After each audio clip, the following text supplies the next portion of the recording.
Hello, hello, everyone. Hopefully you can hear me. I apologize for the technical difficulties that we experienced getting here, but hopefully you are all doing well this fine day. Let me get everything together, make sure I can see everything on screen at once. I think we're good. All right, hello. How are you all doing on this nice Sunday? It is nice here where I live, but I know some of you are experiencing snow and wintry weather, so hopefully you are all keeping warm. Can hear us. This is great. Perfect. Wonderful. All right, before we get started, big shout out to our mod who is currently here, Megaron TV. Super wonderful. Thank you, Ron, for always being so helpful and helping make sure that our community is doing well and nice to each other, because that is very important around these parts. All right. So I think, let's see, Sean Murphy says audio is a tad quiet. Like for me or for the music? Because I know the music is quiet. And that's because when I listen to music, I can't hear myself think. And so if you want me to talk in a way that makes sense, then I can't have music very loudly in my ears. My voice, okay. I can fix that. Let's see. How is this? Is this better? I just want to make sure that it's not too like loud or picking up too much weirdness. Okay. Hopefully that's better. Let me know. All right. No change. Great. Well, I can speak a little loudly, I suppose. All right. So the plan for today is to do two things. First, we are going to watch together my video from last year that is Who is Zoe TV? Nope. Who is Zoe B? I read that while also reading Maidly Mandy's video about having me on the TV. Who is Zoe B? Which is the video that I posted last year that was sort of like in lieu of doing a Q&A, which we'll get into. We will get into that. So we're going to talk about that. I will just talk about how things have changed and or stayed the same over the past year.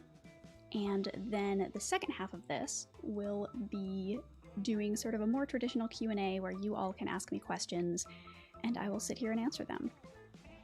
So let's go ahead and get started with that.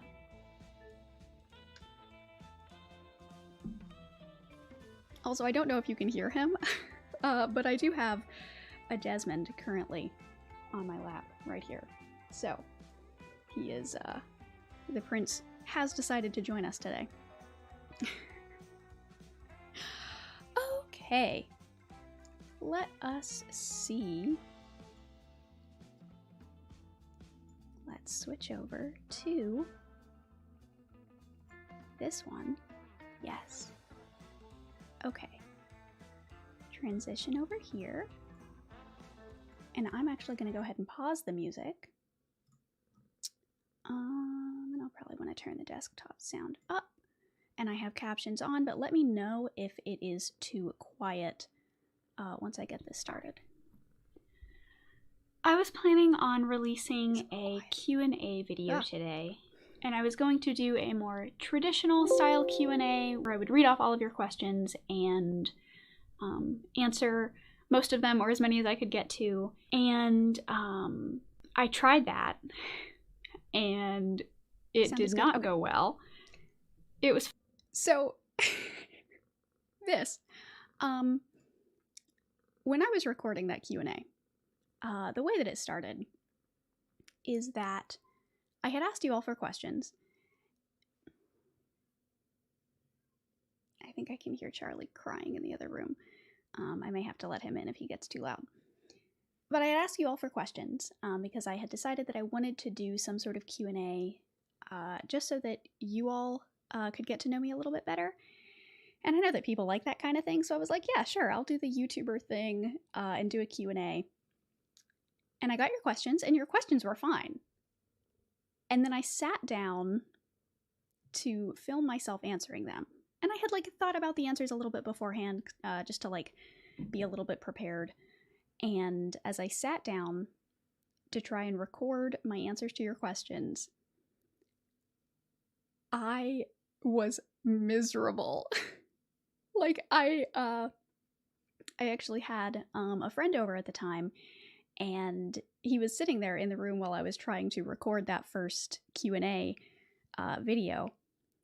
And I remember that after answering like every question, I would just be sitting there in the chair like, oh, I hate this. This is awful. This is so bad. I hate this so much. And it wasn't because your questions were bad. It's because which I talk about in this video, just had a lot of trouble with the whole concept of just like sitting and talking about myself to a camera, or like answering questions to a camera. So it was a struggle, but we got this video instead. So let's continue watching. Fine. Your questions are fine. My answers were bad, but it just felt not good. It felt, I don't know, a little too artificial and a little too lonely for me and for my liking, and I just didn't feel comfortable putting something out like that.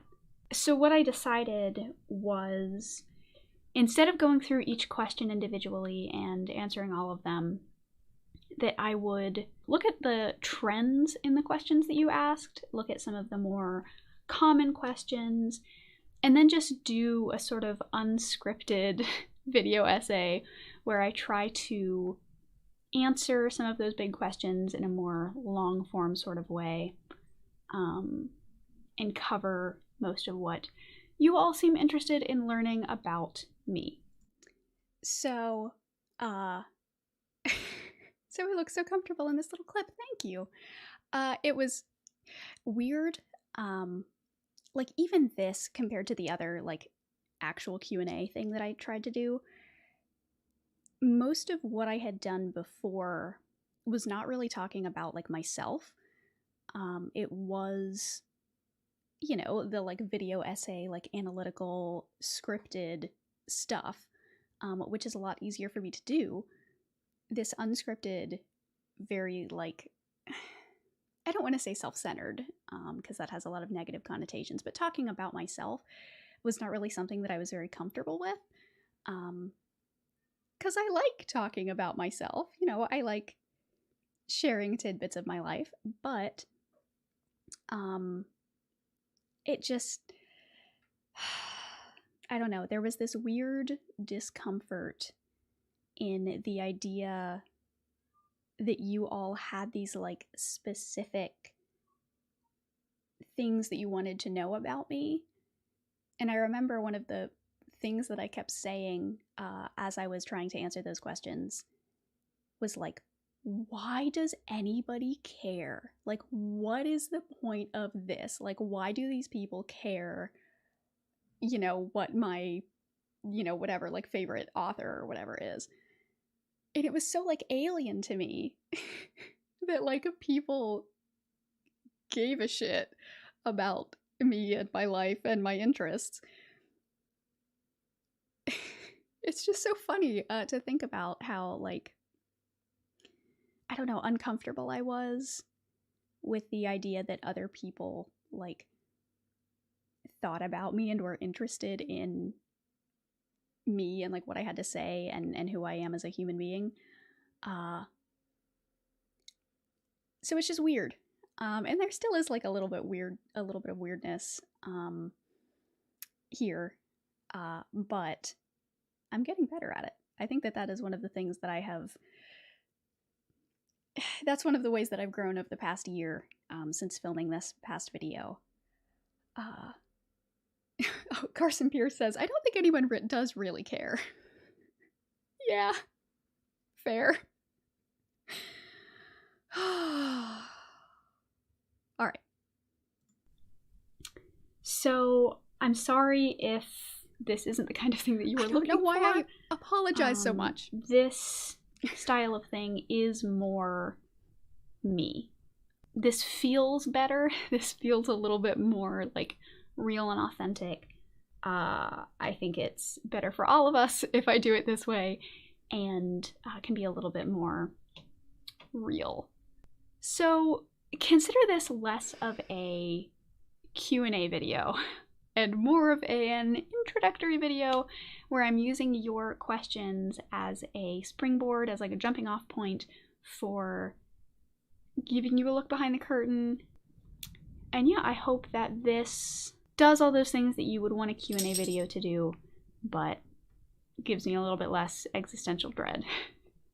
So one of the most common... I was so concerned that everybody watching, everybody who I had told, like, hey, I'm gonna do this Q&A video, so, you know, submit your questions and blah blah blah. I was so worried that everybody was gonna be so, like, deeply disappointed in me for not doing this Q&A video the way that they wanted it to be done. I was so frightened that, like, you know, I had just gotten all of these new viewers and I had just, you know, started making this really incredible content, and I was so excited, and I was convinced that if I did this one thing differently than how I had promised to do it, that everybody would be mad and just leave. Clearly, that didn't happen, but it's just, I don't know, funny that I was so worried that all of you were just gonna hate this. So hopefully you didn't. Questions that I saw was about my teaching, whether it was about the kind of stuff that I teach, or the stuff that I can't teach, or that I say that I'm not really allowed to teach, or the differences between teaching and doing YouTube. And so that's the first big thing that I want to talk about. So the reason why I brought up the things that I say that I'm not allowed to talk about is because in my earliest videos, the way that I would end the little like Patreon blurb thing that I would do is I did it in what I called my NPR voice, where I was trying to talk like this. You know, the NPR voice. And I forget exactly what it is that I said, but it was something along the lines of like, in this video was brought to you by my patrons over on Patreon, who allow me to teach the things that I'm not allowed to teach at my job, or something like that. And so a lot of people were very curious about that, like, ooh, what are you not allowed to teach? So, oh, and Matthew Yu says, what level soft grade do you teach? I do not teach anymore, unfortunately. Or fortunately, I guess. I don't know. Depends on how you look at it. But I was a college English teacher for 4 years, and then left. And now this is what I do for a job, which is scary. But we can talk more about that in the second half. Okay. So the thing about teaching is that when you go from one teaching job to another, you need to have a teaching philosophy. And your teaching philosophy is basically just, I don't know why this is what I started with. Principles and the whole values teaching philosophy that thing you have as an educator that help to steer the direction that you teach and the kinds of policies that you implement in your classroom. And so for me as a teacher, I had to create this teaching philosophy. And for me, my teaching philosophy has always been centered around transparency and kindness and respect. Because I think that those are three of the most important things that educators can have, because you have to be willing to open up as a human being before your students will open up as human beings. So let's start at the beginning. So when I don't know why I started with the teaching philosophy bit. And I remember, like, so just a little behind the scenes, peek behind the curtain. When I was editing this, or I guess like when I was recording it, I had a little blurb about my teaching philosophy, and then later in the video I talked more about it. And this beginning section is actually like a combination, like a cursed, Frankenstein monster of those two sections. And I don't like I'm trying to think back to when I was editing it and why I made that decision. And it just I don't know. I don't understand why I framed it like that, but anyway. I was in undergrad. Right after I graduated high school, I actually started out as a biology major. About at the end of my freshman year, I realized that I was pretty much miserable in my biology and chemistry class. That's not true. I was only miserable in biology. I loved chemistry. And I had a moment where I realized I'd always been good at English. I've always enjoyed English. I love writing. And I had never seriously considered it because, being an English major is kind of not a good idea as far as like long-term career planning. That's also not true. This is just me, I guess, like showcasing all of the I don't want to say lies, but the things that I used to believe that turned out to not be true. Being an English major is fine. If you want to be an English major, if you're considering being an English major, go ahead and do it. There's a lot that you can do with an English major. And what I was taught, or the thing that I was, the stuff that my family and also just like society says about English majors is that you only get an English major for 3 reasons. You want to be a writer, you want to be a teacher, or you're one of those, liberal snowflake, that like cliche of like the people who want to study, like gender studies and whatever, like that cliche that doesn't actually exist, I believe. So those are like the 3 reasons to be an English major, according to the world. But that's not true. It's fine if you want to do any of those 3 things. Like that's what I ended up doing, is teaching and also writing on the side. But you can do pretty much anything. Like you can go to law school. You can do like marketing. You can do business stuff. Like there's knowing how to critically read and write are such fundamental skills that you can apply to like most things. So like any job that requires critical reading and writing stuff, an English major prepares you for that. So go be an English major if you want to be an English major. Follow your heart. Don't let anybody tell you that it's a bad idea. So we'd be reacting to herself telling lies. Yeah, there's the clickbait title right there.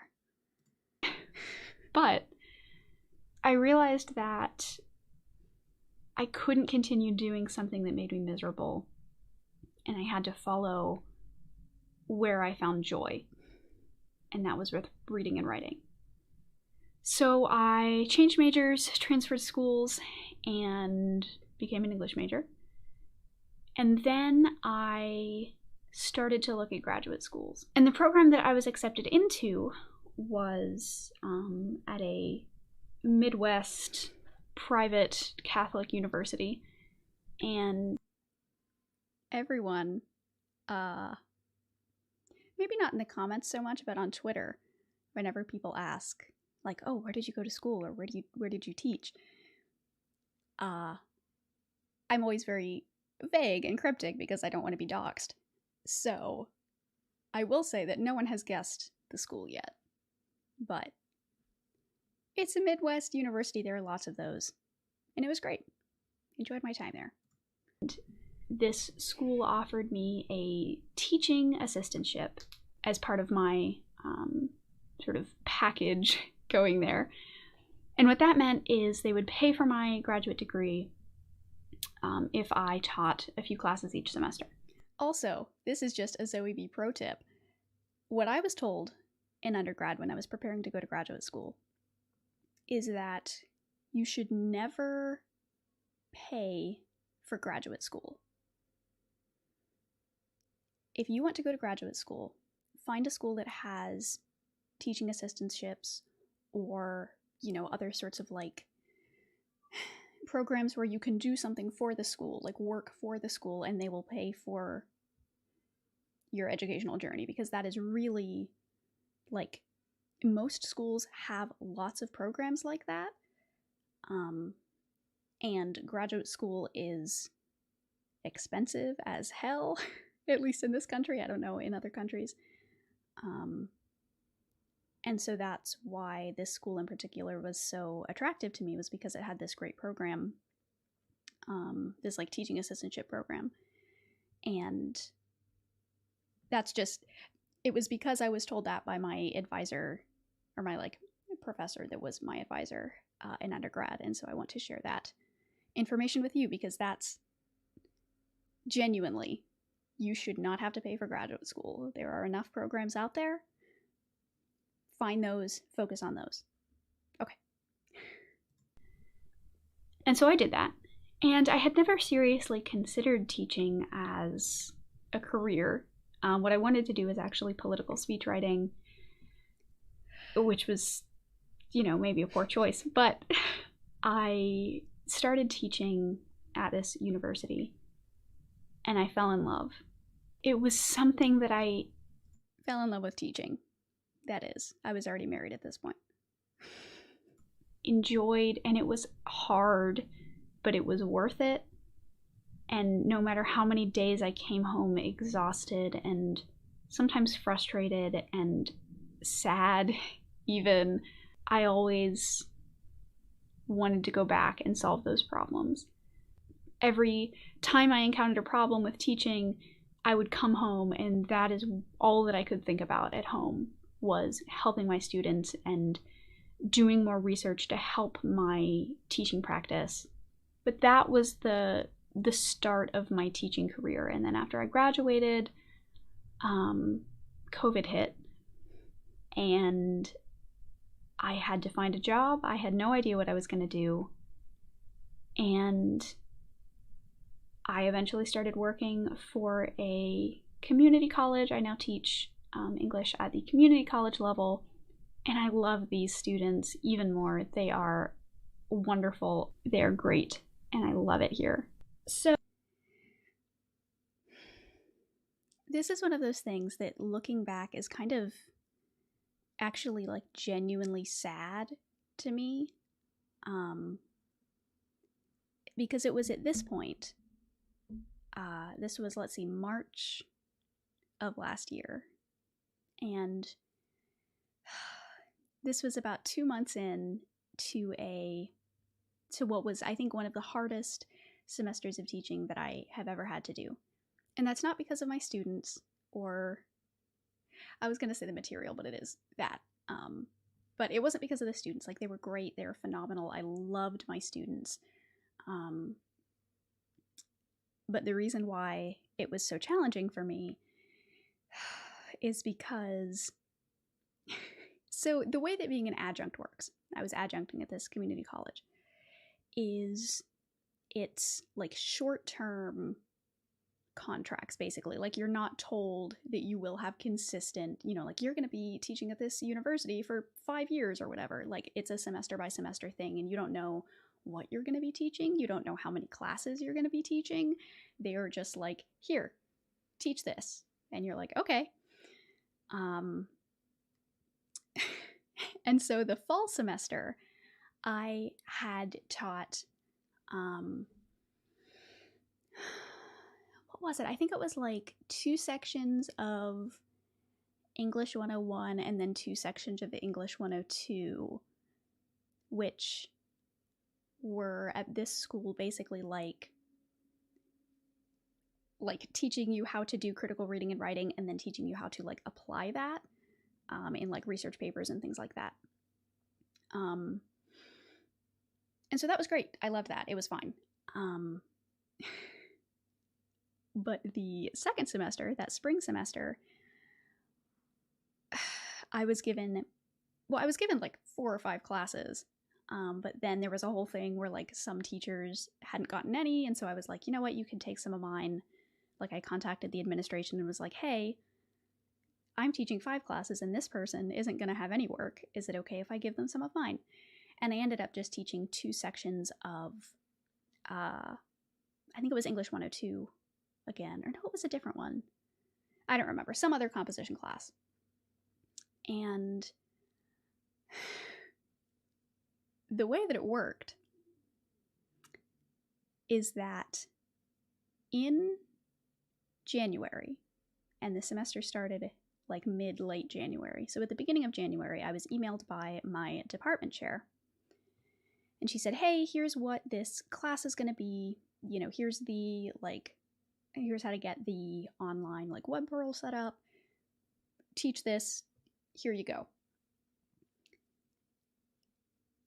And I looked at it, the way that this class was set up, and it was incredibly prescriptive, or like prescribed.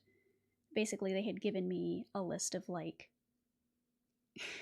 it was like 4 different assignments. That's not even true. It was 4 of the same assignment, just 4 different times that they had to write it. And it was just the same thing over and over and over again. It was, okay, here's a topic, do research on it, write about it, and then move on. And it was the same thing over and over and over, and everything was like down to the day what I was supposed to teach. And they gave me like all of the materials, like there was no like customization. There was no way that I could change things to meet the students' needs more like specifically or personally. And I was like, this sucks. This is not like the way that this class is scaffolded, which is basically like setting up the building blocks for how to get students from point A to point B. The way that this class was set up like that was garbage. It was like not even there. And so I contacted the department chair in what was one of the scariest emails of my life. And I said, hey, I studied composition pedagogy in graduate school. Like, this is literally what I have my degree in, is how to teach writing. And I'm not fully confident that this structure will best meet students' needs. Am I allowed to change things? And she said no, and gave me a whole list of reasons why I wasn't allowed to. And she even said that like this whole class had been built by this guy who had like done all these trainings, and like he had built all of the college's classes for like 2 decades. And it's like, yeah, obvious, like clearly this was because it's built on teaching philosophies that are 2 decades old, that are not like, that we have realized don't work. I didn't say that to her, but so she was like, no, what I have given you, the only thing you should change is that on the syllabus, in the blank space, write your name and your email address, and that's it.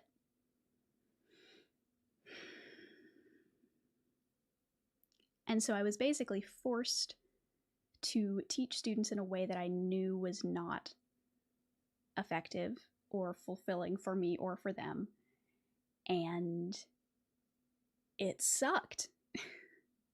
And if you are, a true Zoe B fan and know the Zoe B lore timeline, then you will know that this was just about a month and a half before my grading video came out. And those 2 things are connected. I was being forced to teach this awful, awful class, and I was looking into ways that I could do things differently, and the grading stuff sort of came out of that, and that is why I made that video at the end of May. So anyway, that was why I hated that. And by the end of the semester, I was like, you know what? this semester's over, we're moving, like, I'm just going to not work for this school anymore, and we'll see where the world takes me. You know, if I can do YouTube full time, I will do that. If not, like, I can adjunct somewhere else. In the meantime, like, I'll figure it out, but I can't work at this school anymore. And so that's what I did, and here I am. That was the last college class I ever taught.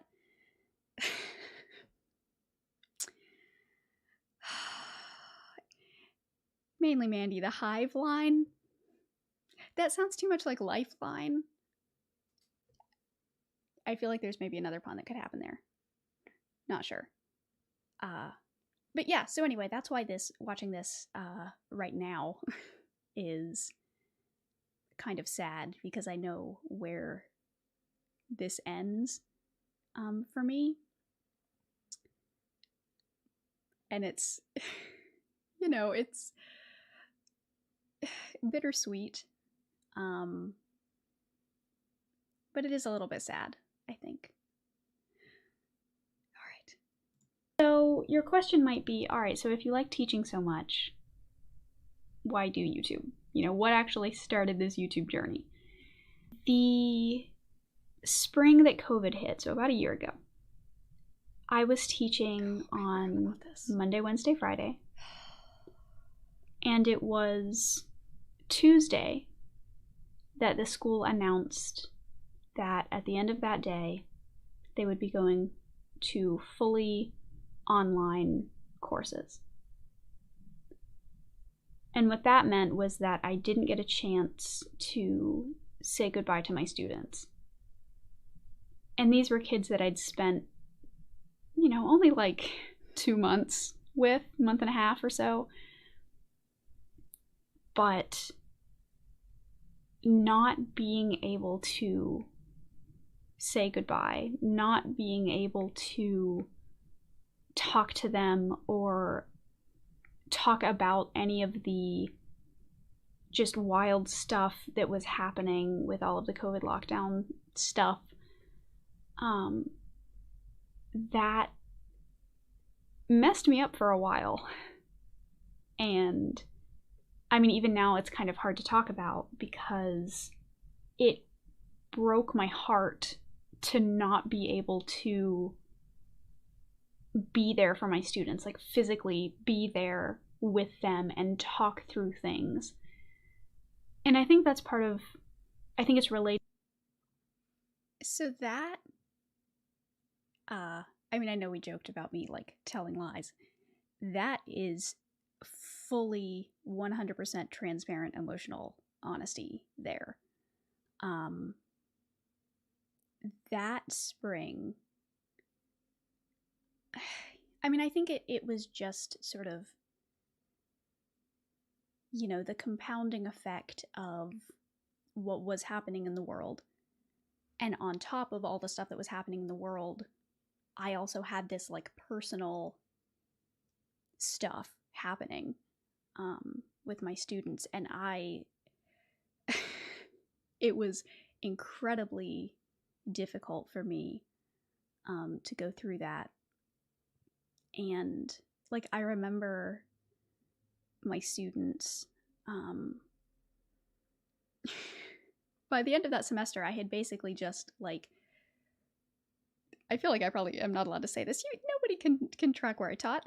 But my students, I basically just like ended up giving them all like good grades. I don't know that I gave them all A's, but like nobody failed my class that semester. Like I think I even like scrapped the final paper. Like it was just like, we're all broken. None of us can do this. Let's just call it a day, you know?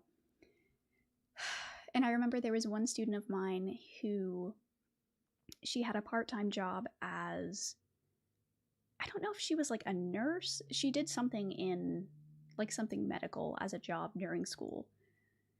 And I remember at one point she emailed me after we had gone to fully remote classes. So she emailed me and said, "Hey, I'm sorry I'm not going to be able to turn this assignment in on time because I have been working in the hospital and I'm doing overtime and, things are wild right now. Is it okay if I turn it in a couple days late?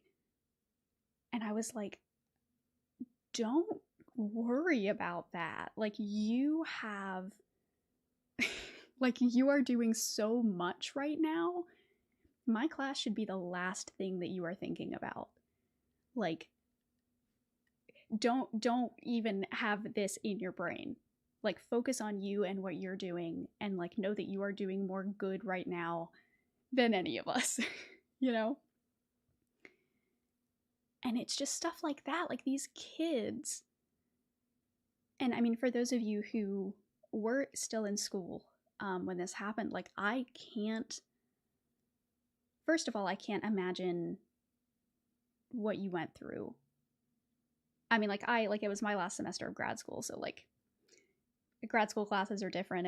It's a whole other thing. But the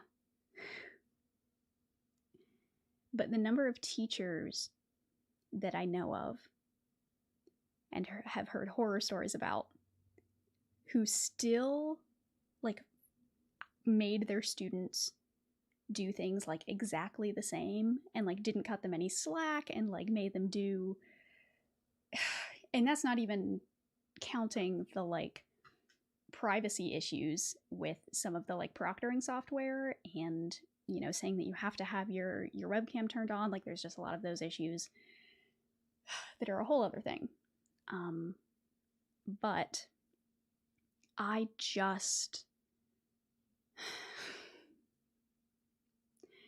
don't know. I did so much for my students that semester because, like, I mean, what is the alternative? Like, I was going through it just as much as they were. Neither of us were top form. I don't know. It was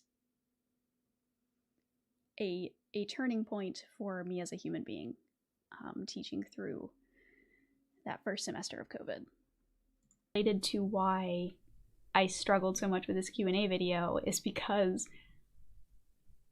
the way I am as a person is I don't really like communicating with people like virtually. And it's different from doing the normal video essays because that's not really like talking to a person or answering a person's questions. But doing those things to a camera feels soulless to me. Like, it hurts my heart to do those things. And so I don't know if that's still true. I mean, clearly this is like having a one-way conversation. But I don't know. It's weird that it, like, I'm not sure if I agree. Like, if I still agree. Like, I know at the time I definitely felt that way, but I think I am getting more used to it. But I think it's different doing things live versus like canned. Like, I have this list of questions and I'm just answering them to a camera. I think that does feel different. Oh, Mandy says, I appreciate your hand gestures. Thank you. My family is Italian, so I'm very like, okay. Teaching online, being sort of forced to teach online suddenly last year was like heart-wrenching. I had a lot of sort of existential questions about like, what am I doing? What am I actually putting into this world? What am I actually contributing to humanity? And out of those questions came the idea, well, if I can't teach them, maybe I can reach out and help teach other people. And that's when I came up with the idea of starting a YouTube channel. Now, clearly, if you go back and look, my uploads didn't start last March. They started this past October. So what happened in that like 6-month period? Well, I actually started out wanting to do a purely like educational, like, here's how to write an essay kind of channel. And I tried going that direction for a little while. I tried writing scripts. I tried, coming up with a good channel name and stuff like that. And it wasn't me. I was not super happy. And then in the fall, when I started teaching at the community college that I'm currently at, I sat down with my husband and said, hey, I want to do this YouTube stuff, but I don't know. It doesn't feel right, and I don't know how to make it feel right. And I just kind of asked him to help me think through what it was that I really wanted to get out of this, and then how to get that. And he said, he's very pragmatic, very practical. He said, okay, if this is what you want to do, we need to do it right. So he worked with me, and we got like lighting stuff, we got a camera, we pooled our resources and really created what I think was a really solid starting point. And it was scary, but putting out those first few videos was a very important step. And even though I was shouting into the void, the empty nothingness of the internet when you don't have any subscribers or followers, I eventually got a few comments, got a few likes, got a few subscribers, and now here I am. So, a couple of things. Come on. One of those things is that I actually still have the notebook that has all of my early ideas in it, because the way that I did those first couple videos that were the like educational videos, not what I actually ended up posting, the way that I did those was I made like an outline, and it was mostly unscripted, and I just sort of like rambled at a camera. And I just want to read you a couple of highlights.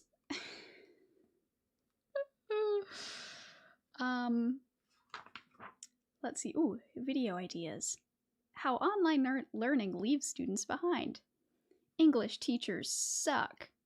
You're writing essays wrong. Visual rhetoric ? I don't know what that means. A video about concision. A video that's just titled Adverbs Suck. Something about reverse outlining. I like reverse outlining. I could actually talk about that. How logic is sexist. A lot of that actually made its way into the Ben Shapiro video.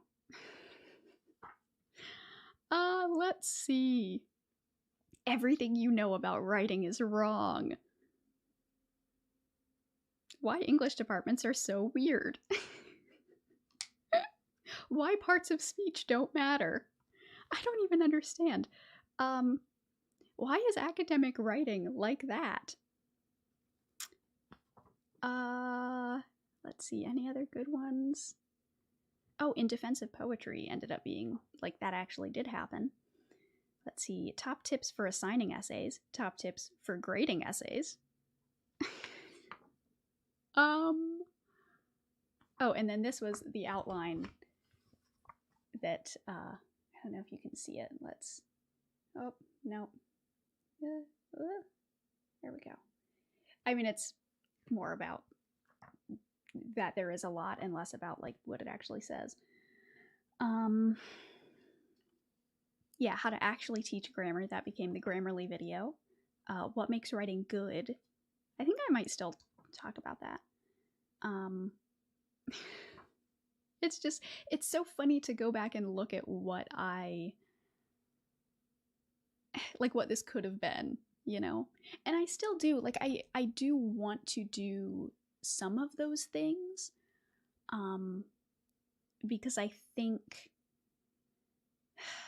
do think that it's important, but I want to make sure that I'm doing it in a way that is broadly applicable and isn't, like, prescriptive, because that is, like, the opposite of what I want to be, is prescriptive.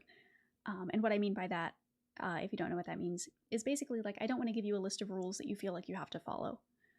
I would prefer to make content that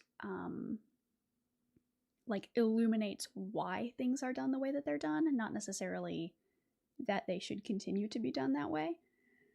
Oh, let's see. In defense of bad writing, that one's good too. Ugh. Yeah, maybe that one will become a thing. What? IQ. Oh, that's a separate thing. Okay. And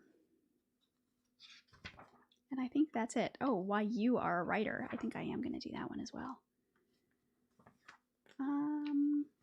Anything else? Oh, and then this, I know you can't really see it, but this is a list of all of the H.P. Lovecraft stories that I was thinking about reading, and in preparation for the Lovecraft video that I wanted to make.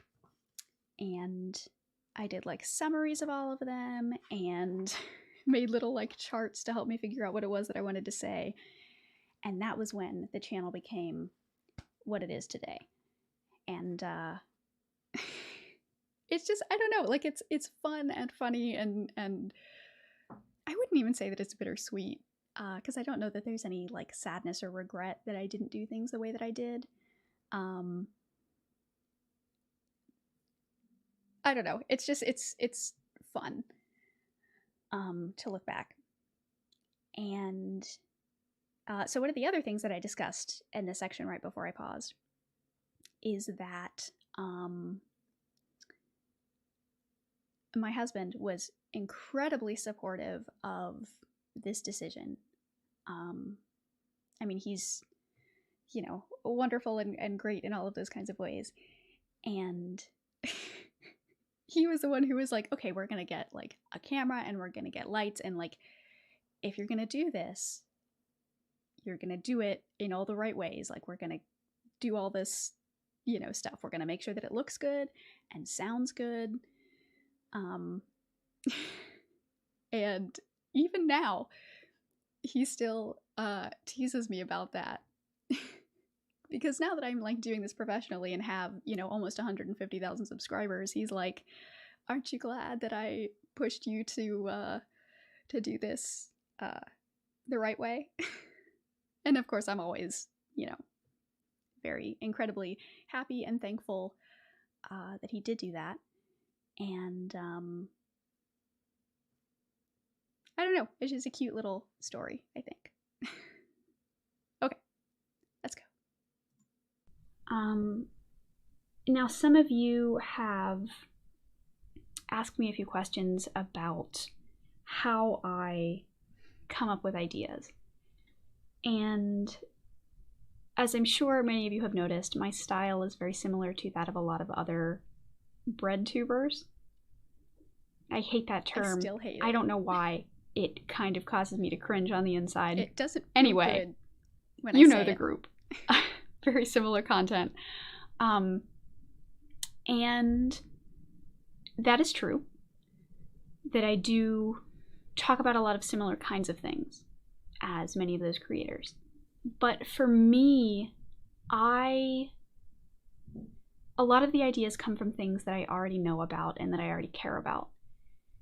And what that means is that there's a lot of intersection between social issues, social justice issues, and things that have to do with reading and writing that I studied in graduate school. And that intersection of those two areas is what this channel is based on. And the way that I come up with ideas.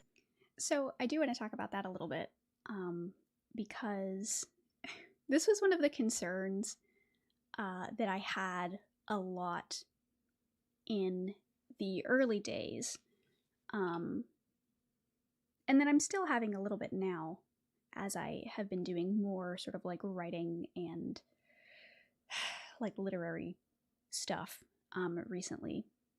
One of my concerns is that I don't have like a consistent through line for all of my videos. And, you know, like I started doing Lovecraft, and so, you know, people expected the Lovecraft stuff to continue or like literary stuff to continue. And then I did, you know, I had like a 6 to 9 month chunk of time where I did a lot more like explicitly like social commentary and political commentary stuff. And then people expected that to be sort of like the basis of the channel. And I did worry about that a lot. Like that was, you know, a point of contention. That I was like, is there an identity to this channel? Like when people think SoEB, what is it that they think? You know, do they think literature? Do they think writing? Do they think, you know, politics? Do they think social justice? Do they just think about the cats? And so that was a concern. But then I sat down and I thought about it a little bit. And the answer that I've come up with for what that through line is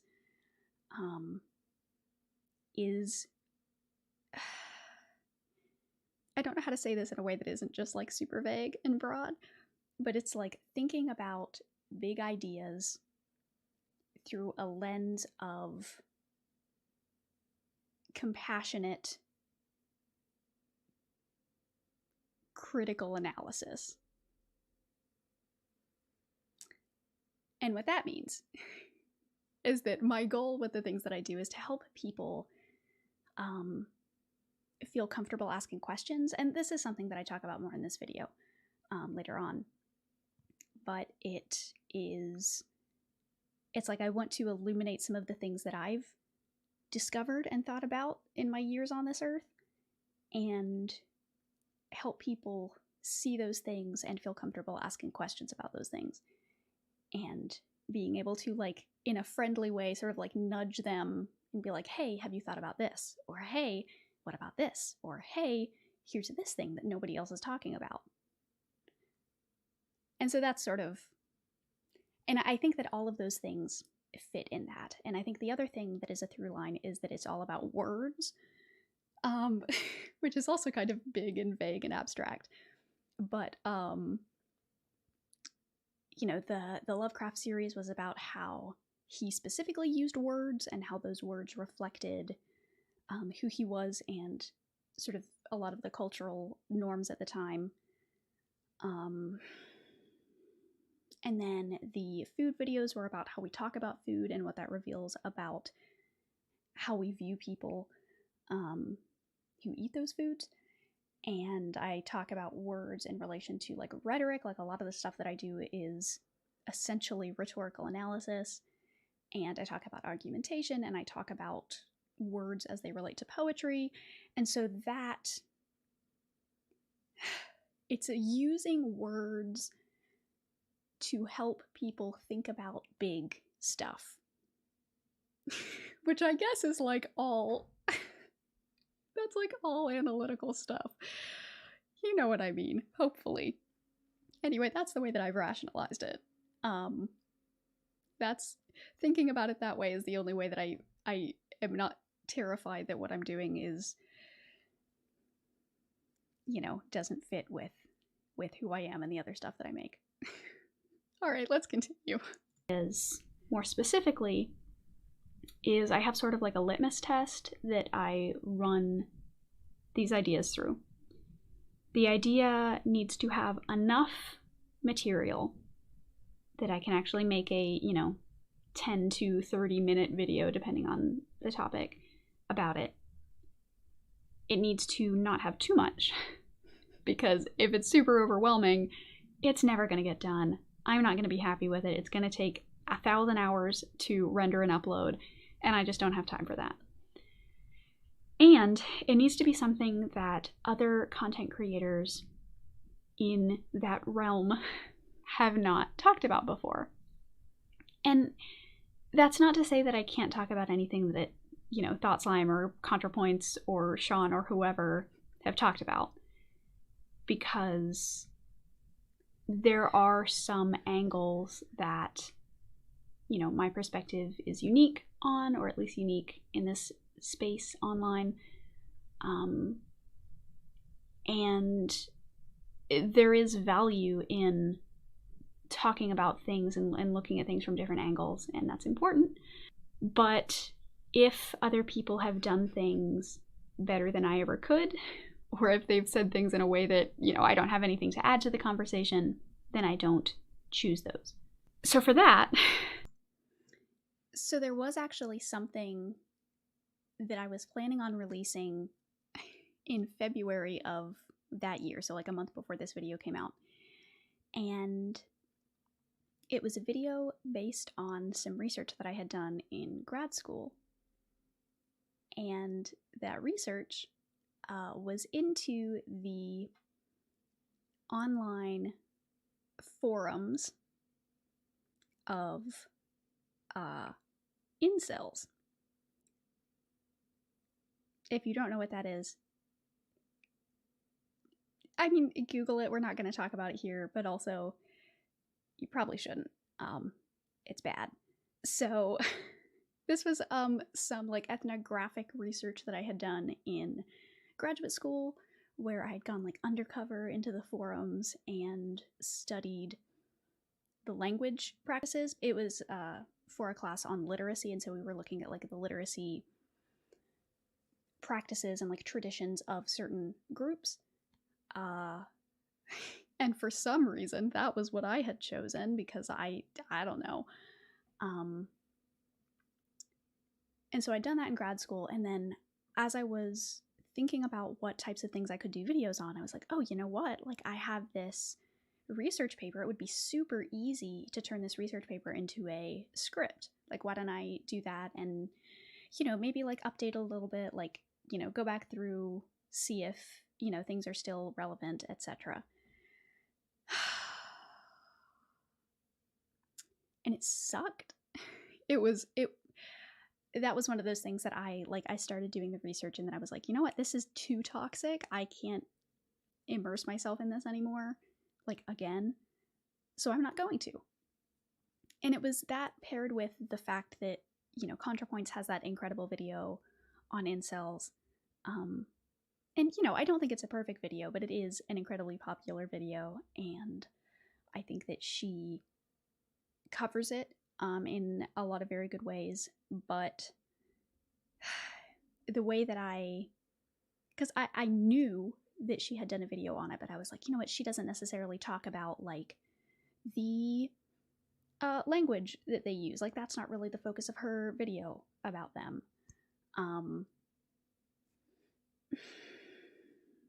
But I ended up not doing it. I ended up scrapping it.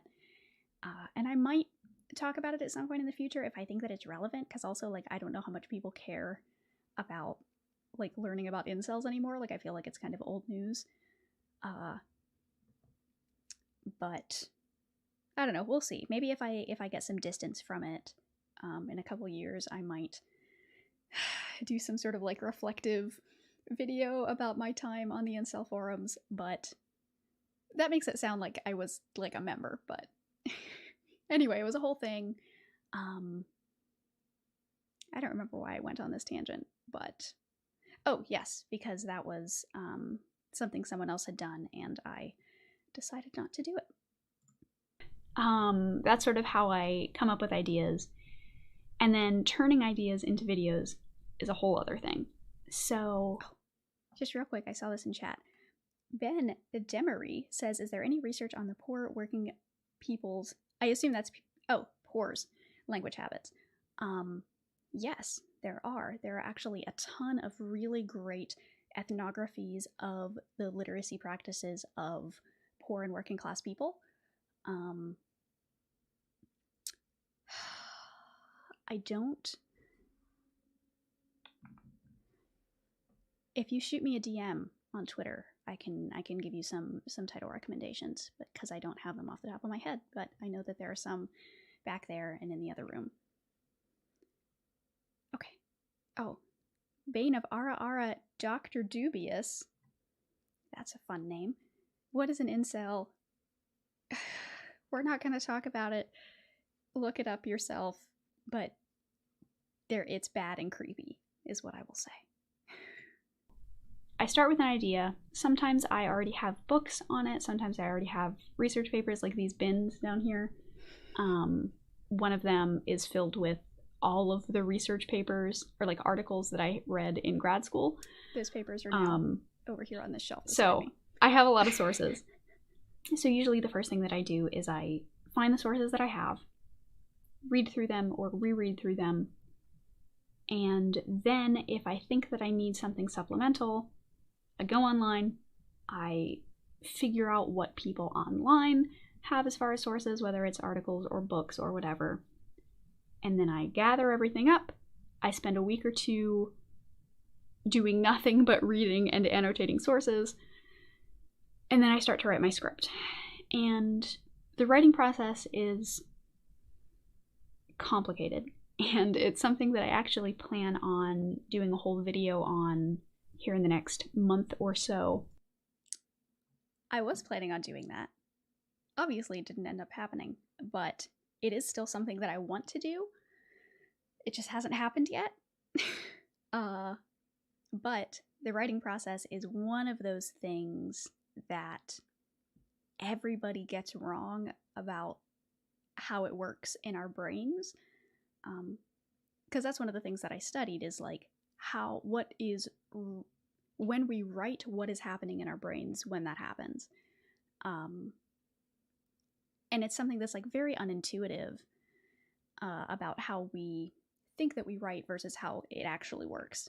And I don't know, I think it's neat talking about. It is something that I, have a degree in, so I am probably qualified to talk about it. But it is on the list. It just has not happened yet. Okay. But that's going to be a big project, kind of experimental, kind of weird. Hopefully you are all looking forward to that, because I have some very exciting things planned for that video. But the writing process, as far as writing the scripts, can take anywhere from a few days to a month. I mean, it really depends on the subject and how much I already know and how confident I am. And I'm still learning and growing as far as like what you all want and what actually makes a good video essay. I'm still sort of figuring that out, and I think I will be figuring that out for a while. I don't think it's something you learn overnight. But so stacks and stacks of books is how ideas turn into videos. A lot of you also asked about future ideas and where I want to go from here and what the sudden growth in popularity and subscriber count has kind of done to me. And you are all very curious about that. So let's talk about the Thought Slime shout out. I submitted my channel. Okay. Let's just clear something up for those of you who might be unaware, because things have grown outside of that first initial thing. So there's a creator named Thought Slime who makes content that is sort of similar to mine. I don't know, how would you describe Mildred of Thought Slime? Talk about it in the chat, perhaps. But they have a thing that I feel like there's a better word for this. There's like a segment in each video where Mildred gives a shout out to a particular small creator who makes similar kinds of stuff. And the way that it's done is in a sort of like Twilight Zone-esque vibe, and it's called the Eyeball Zone, and because you're putting eyeballs on small creators.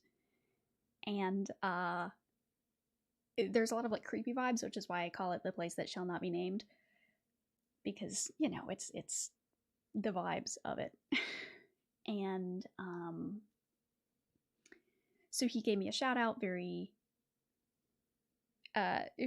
soon after I submitted my name and my content, and that was like a huge burst of popularity. And then it just sort of like continued, and then in May and June when I posted my grading video and the PragerU video, like that boomed even more. And so that is how we got to where we're at today. Yeah. That's, for those of you who are not aware who Thought Slime is or what any of this means, there you go. To the place that shall not be named on a whim. I had been thinking about it ever since I started my channel, but I knew that I wanted to wait until after I had made something that I was extremely confident in and very proud of, and that I felt was a good representation of the kind of content that I wanted to make. I actually sent it just a few weeks before I got the shout out, and I had no expectations, no idea of how long it would take, if they even chose my channel to be one that was featured. And so it was kind of a surprise, I mean, a pleasant surprise, but a surprise to be featured so early after I had sent in my channel and information and stuff. That weekend, I had actually, my husband and I had gone back home to visit his parents. So we were in the car driving the several hours back to his parents' house. And that entire time I was just refreshing the YouTube Studio app to just see the number of subscribers and comments. And it was wild and exciting. If any of you are creators, delete the YouTube Studio app from your phone. Do not use it. It will do nothing but bad things to your brain. It gives you all of the little happy chemicals when you get likes and comments and subscribers and views and all of those things. But long term, it will not be good for your mental health. Most likely. You know, obviously, some of you have brains that can function with that kind of stuff, but for me specifically, in the way my brain works, no, bad. So it was pretty soon after this, I think it was like April or May, that I got rid of it, because I was like, this is unhealthy. I am obsessing over these numbers. It sucks. Yeah, not good. Exciting and terrifying and thrilling and I don't know why I say validating so many times. And exciting, and I'm so grateful for the whole little community that has popped up here. All of my little gremlins, all of my wonderful, wonderful people here. I'm thankful for each and every one of you. But, so, a few of you have asked if I feel like that's going to change the content that I make, or if I feel like pressured to change things. And I really want to say no, because I like to think that like I'm self-aware enough to know, you know, don't let the mob of viewers tell you what to do. But I also am very much a people pleaser. I have a whole video about that is coming out probably a week or two after this. That's the Be Nice video. And so it's hard for me to see a lot of the suggestions and see a lot of the, well, why don't you do this or why don't you do that?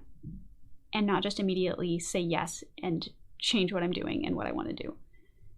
It's really hard to not want to do that, because I ultimately, all I want to do is help people and make other people happy.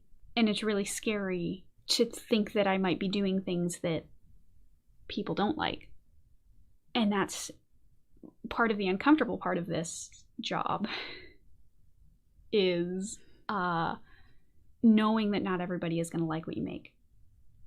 But I think what I've come to realize, that concept, the concept that not everybody is going to like what I make, was one of the hardest things I have ever had to learn. And I'm still not great at it. Like, it's still, you know, a struggle sometimes, but I think that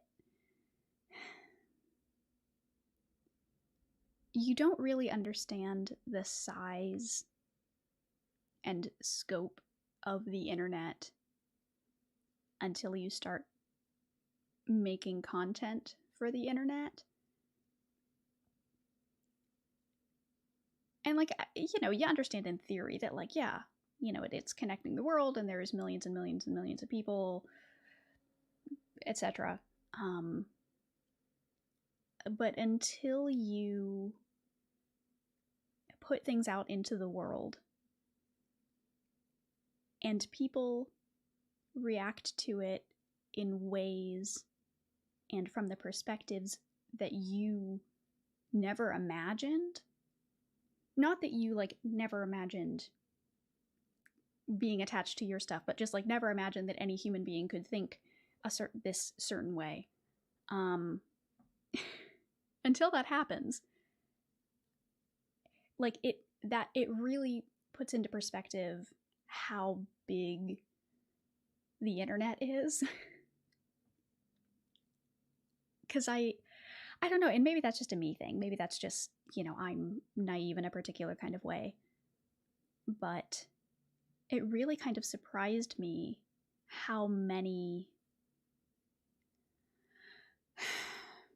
different kinds of views there are that are just so wildly outside of anything that I have ever experienced.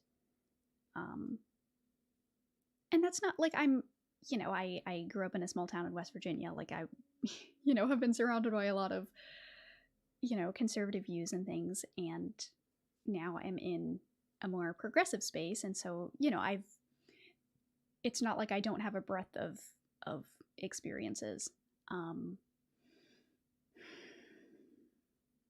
It's just wild. I'm trying to think of any like specific examples of this. I don't know, just like people who are just like mean and enjoy being mean. I've never understood that.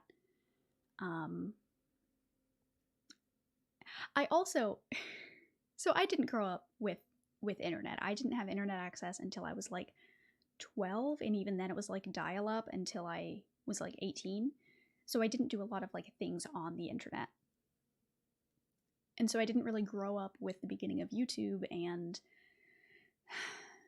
like commenting on things, and watching YouTube videos was never something I did as a child. It wasn't until college that I really started doing any of that, even though YouTube had been around since I was in like middle school or something. And so it still is kind of alien to me that people like want to comment on YouTube videos. Which, you know, is maybe not something a creator should say when I ask you to comment and like and subscribe and ring the bell. But I don't know, I think it's maybe related to the thing that I talked about earlier, which is that like it's hard for me to imagine people caring enough about what I say to like comment on the internet about what I say. Like, that's weird. But also, I'm surprised constantly by the number of people who comment on a video before they have watched the entire video and like explicitly say, I haven't finished the video, but blah, blah, blah, blah, blah.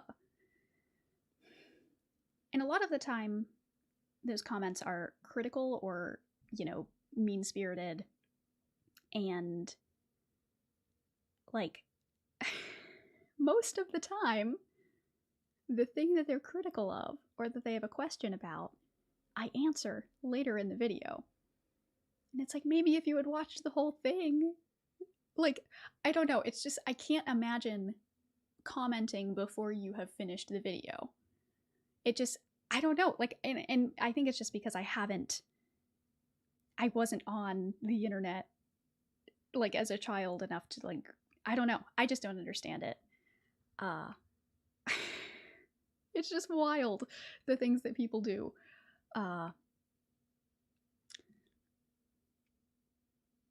Wild. Okay.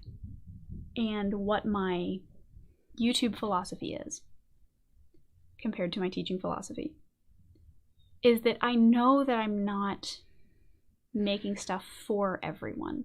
I know that what I make isn't going to reach everyone. I know that what I make isn't going to be liked by everyone. And I have to be okay with that. And I know that if I make my goal with this channel to be liked by everyone, I'm going to fail. Like, you can't do that. So I think what my goal is instead is not to offer answers to everyone. Not to try to, pull people even further in a particular direction.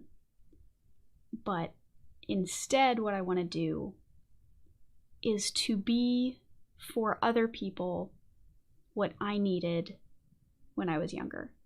My views and my personal philosophy have changed a lot over the past, 15 years or whatever, since I was a child. And I've had a few questions about that. And I'm not going to name any theories or philosophies or parties or anything. But basically, I have changed and evolved. And with every change I make and every decision that I make, I always choose the option that is more compassionate and has more empathy and care and kindness and forgiveness. And that is what has helped me move and change and evolve as a person. And what I needed when I was younger and going through some of these changes was someone to be patient and understanding and kind and, cozy with cute sweaters and cuddly cats. And I needed that person to answer the dumb questions, to answer the questions that I was afraid to ask other people. I wanted somebody to show me where I was wrong without telling me I was wrong. And to tell me that it's okay to question things, and it's okay to be uncertain, and it's okay to change your mind about things. And that is what I want to do here. I'm not here to offer answers. I'll try when I think I have the answers, but that's not my goal. My goal isn't to offer answers. It's to tell you that it's okay to ask questions, and to tell you that it's okay to not be sure, and to tell you that it's okay to move and change and evolve. And I want you to know that I will be here to help you through those things and to help you do those things with as much kindness and patience and empathy as I have, which I think is a lot. I've been told I'm nice. I don't know. That was a humble brag. I don't know why I did that. Maybe I'm not nice. I don't know. So that's who. I don't know why I was so concerned about that. Like, Zoe, allow yourself to be kind to yourself.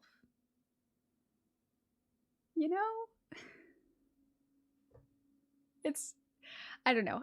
All of this that I have said in this video in the past couple minutes is still true. I still believe that that is sort of the main focus of the channel, is to help. Again, like I said earlier, it's not to, tell people this is what you have to believe, but it's to illuminate areas that people might not have thought of or might not have thought about in a certain way, and to say, hey, consider this. And that's it. And to just sort of plant those seeds. Because like I talk about in my video about conspiracy theorists, people don't change their minds very quickly or very easily. And one of the things that you need to do when you are trying to change minds is you need to understand that most of the time, people are not going to change in front of your eyes. It's not like you're going to make an incredible argument and they're just going to be like, oh my gosh, I just realized you're right about everything. That never happens. That doesn't, I mean, I'm not going to say never, but that isn't going to happen.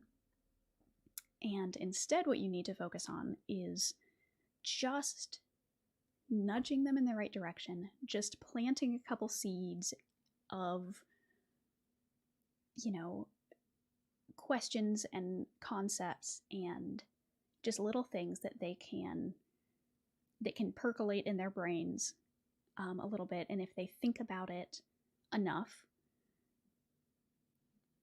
then they might it might stick and they might end up changing. And that's, you know, so that is what I try to do is, you know, not to, like, it's fine if people don't agree with the main argument of my video right after they watch the video. Like, that's fine. But if I have gotten them to think about something slightly differently, or if I have put a thought into their brain that they still think about a year later, then I have done my job and I am happy with that. Okay. Who I'm trying to be. And I don't actually know if I am any of those things, or if I'm close to any of those things, or if that's just kind of the ideal and where I'm going with things. I'm still very new to this, and I'm still learning, and I'm still figuring out who I want to be and what I want to make. And it means more to me than I can put into words that you all have been so kind and understanding. And I try, both here and especially on Twitter, to be very transparent about these growing pains, these challenges that you face as a new creator and a new person with 37,000 subscribers. And it's scary, and I'm trying to be transparent, just like I am with my teaching, with my YouTube content. And part of that transparency means that you see the failures and you see the places where I mess up and the places where I think something is a great idea and then it just totally bombs, and the places where I want to do something, start to do it, and then for my own sake, stop, go back to the drawing board and try again. So I did that with the incel video that I talked about earlier. But also recently, I was going to do a video about Wordle, because I have some very strong Wordle opinions. Not about the game itself, I think the game is fine, but about what people do with it and how it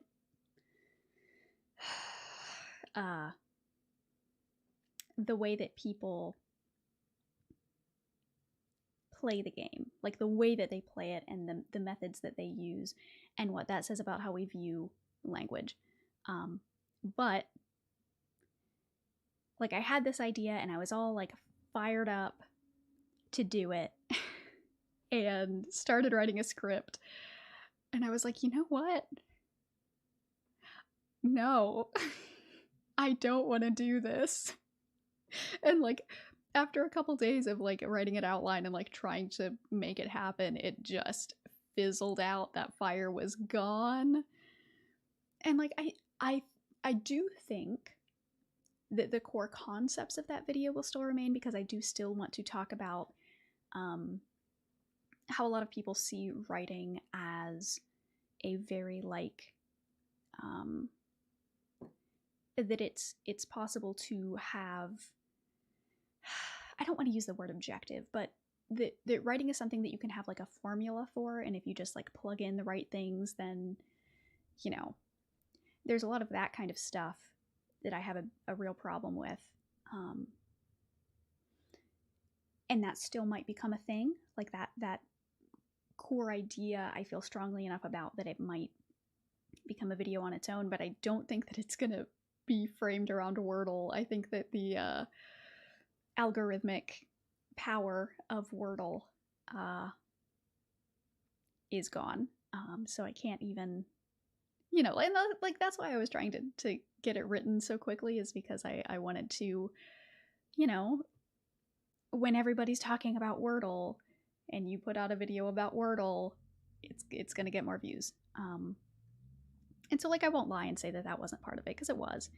But so yeah, never say never. But I don't think I'm gonna make a video about Wordle. And that's sort of what I did with this video. I wanted to answer all of your questions. I wanted to, you know, do that YouTube thing and make sure that I'm engaging with all of my audience members, all of my viewers. But it felt wrong for me. It didn't feel like me.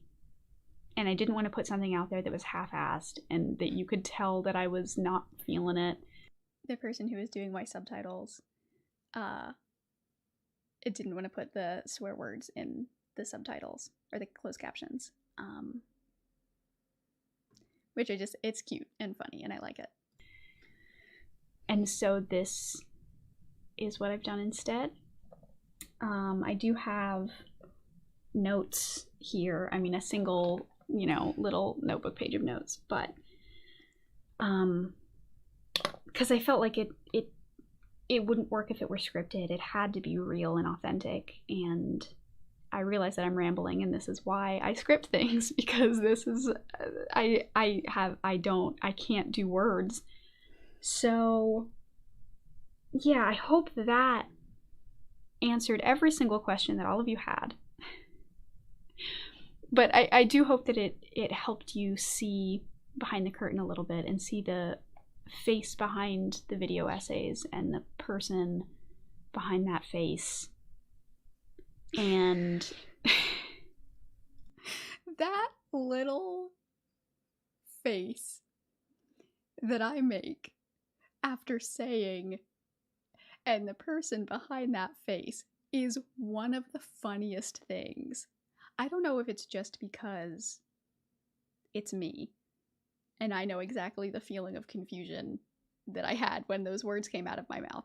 Let's watch it again. Let's just go back a little bit. Okay. Question that all of you had. I just love it so much. But I do hope that it helped you see behind the curtain a little bit and see the face behind the video essays and the person behind that face.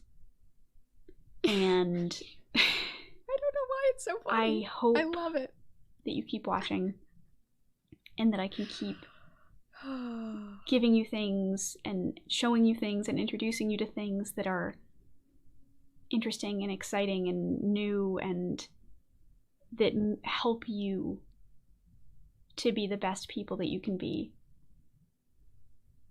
Because that is my goal, is to help you be the best people you can be, help me be the best person I can be, and hopefully through those things help to spread a little bit of kindness and a little bit of happiness wherever we go and I've lost this sentence. Anyway, pineapple does belong on pizza. If you don't think so, you are weak and your bloodline is weak and you won't survive the winter. I do genuinely like pineapple on pizza. All right, but seriously, folks, I mean, I do think pineapple belongs on pizza, but I hope that was enlightening. And until next time, stay safe, stay warm, and I will see y'all again soon, I hope. Bye, folks.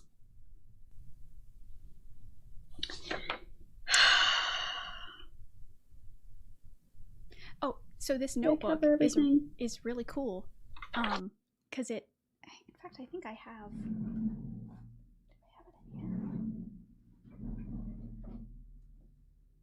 don't have it handy, but the notebook is really cool because the spine is actually like a magnet, and all of the pages have like magnetic strips on the sides. And so because I am chaotic, my brain is chaotic, I am often very disorganized. And so this was actually a gift from my mother-in-law, and she was like, I know how you have all of these notebooks and you just want to be able to like reorganize things because you don't always write on like the next open page. You just kind of open it and then write whatever on whatever page you end up on. So here's one where you can reorganize the pages because they're all magnetic and the spine is magnetic and nothing is like sewn in. So really neat notebook. Okay. I think I did. I forgot that I was supposed to do a cat thing. Okay. Okay. So this is Charlie. All right. We started off this video by talking about the lies that I told. This is another lie. So I did forget to do the cat thing, but I did not then film the cat thing. What I did is I used the take of the cat thing from the previous like actual Q&A recording that I had done. So I like recorded the whole Q&A video with introducing the cats, and then was like, you know what? Screw it. I hate this. I hate this Q&A thing. Let me refilm it. And so then I refilmed it in the format that you just saw and didn't do the cat thing at the end. So this is actually in the timeline of real life. What happens at the end of this video is actually filmed before the rest of this video was filmed. And you can tell, not just because my hair is up, but I am wearing false eyelashes in this one. And I was not wearing, well, I think like all of my makeup is different. I think I wasn't. Anyway. It's just, I don't know, little editing lie, but it helps the video feel a little more cohesive, so. For Charles, he, I don't think he showed up quite a bit, but he usually walks around back there. You can tell that it's him because he's littler and he has a collar that has his name on it. He's the only one with a collar because he likes to run away. Not like run away from the house, but like if a door is open, he will go out the door and then come right back. But we're, and I think the reason that he doesn't show up in videos as much is because he's very independent. He just kind of does his own thing. Like he just hangs out like around the whole house and just like does whatever he wants, whereas Desmond is a little like needier. And so he just hangs out with me. He's a love bug. Also kind of a pain in the ass. Just less of a pain in the ass. Go on. And then this one is Desmond. He's the one that you all have met already. He's the one who likes to hop in my lap and hop on the back of the chair. And get fur all over me now. Thank you. That's wonderful. So that's it. Okay, let us, where is OBS? There is OBS. Go back to just me. There we go. Okay. So what we're gonna do actually is I think we're gonna take just a little bit of a break, maybe 2 or 3 minutes, and then we'll come back, and then we can do our Q&A. And that'll be that. So go ahead and get your questions ready, and I will play the music for you, and I'll meet you back here in just a few minutes.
Wrong side. Over there. This way. I don't know why I struggle so much with directions. Okay. Let's turn the volume down. Okay, there we go. Desmond, stop chewing on that, please. Desmond, I'm trying to be a professional here. He just constantly wants to eat my headphone cord. Okay. Alrighty. So let us actually go ahead and do some Q&A.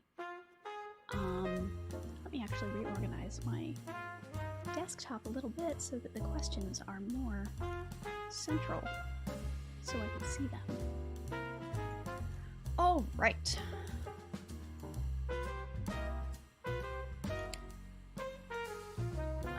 Let's see.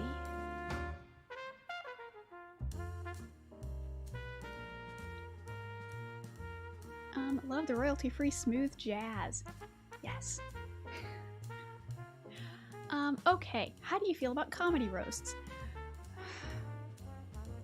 I don't really like comedy.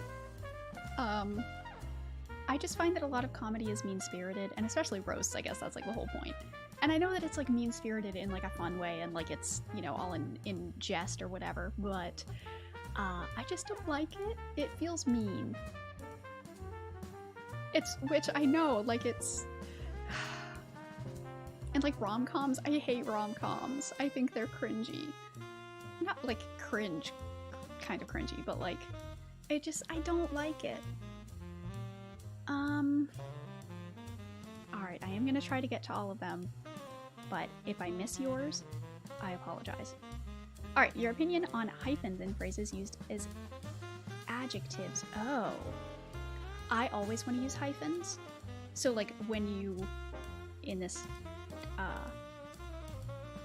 chat, for those of you who may just be listening, it's like low density with a hyphen in between low and density, or just low density, yes, two separate words.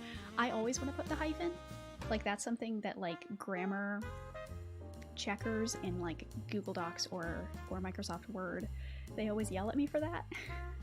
But I always want to put it, it just feels like it makes more sense. Alright, how do you build motivation, not only for videos, but generally being productive? I don't.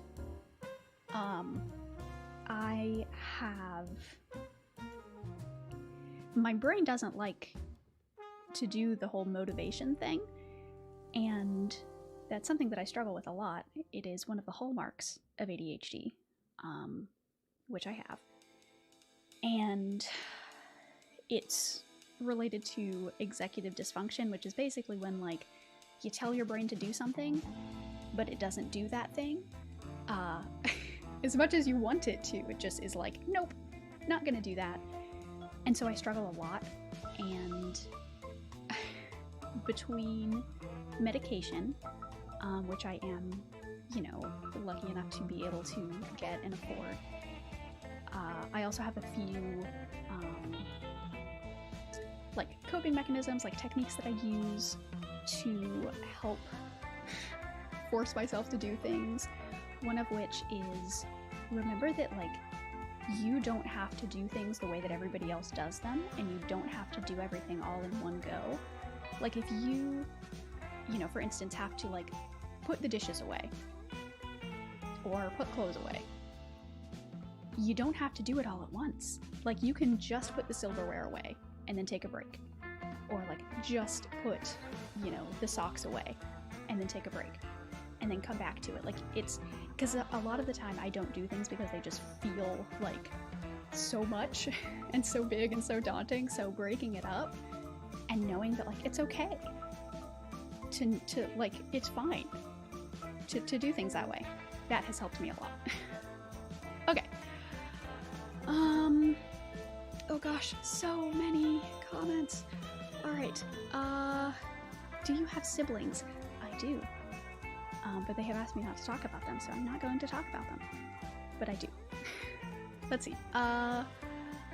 Hi Zoe, I love your analytical content. Did you like grad school? If yes, what do you recommend for people who are considering pursuing a PhD? If no, what would you have done differently? That's a complicated question. I liked some parts of graduate school, but I think the parts that I liked were just the normal, like, school parts. Like, I like learning new things, and I liked being introduced to concepts that I didn't even know existed. Like, that's fun, and I like just being around like academics, like being able to pop into, you know, a professor's office and just like hang out and talk about things and talk through ideas is really great. But PhDs are scary. I was not interested in getting a PhD. I stopped at a master's. So I can't help with the PhD journey. It's just not something that I want for myself right now. But a PhD is also great. I would say, like, if you want to teach or do research, probably need a PhD. But if you prefer to do, like, if you just want to adjunct, or even if you want to teach at a community college, then you don't always need a PhD, though that is changing a little bit since the market is so saturated, and it's just hard to get an academic job. But for my purposes, what I wanted to do after graduate school initially was teach high school English. That didn't happen, clearly. I ended up adjuncting instead. But for that, like a master's degree would be fine. But your mileage may vary. Alright, what is your favorite magic system? Oh, like in what fictional world? What kind of magic do I like?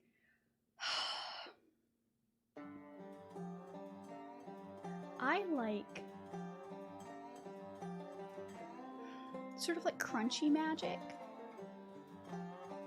Or magic that requires like components. So things like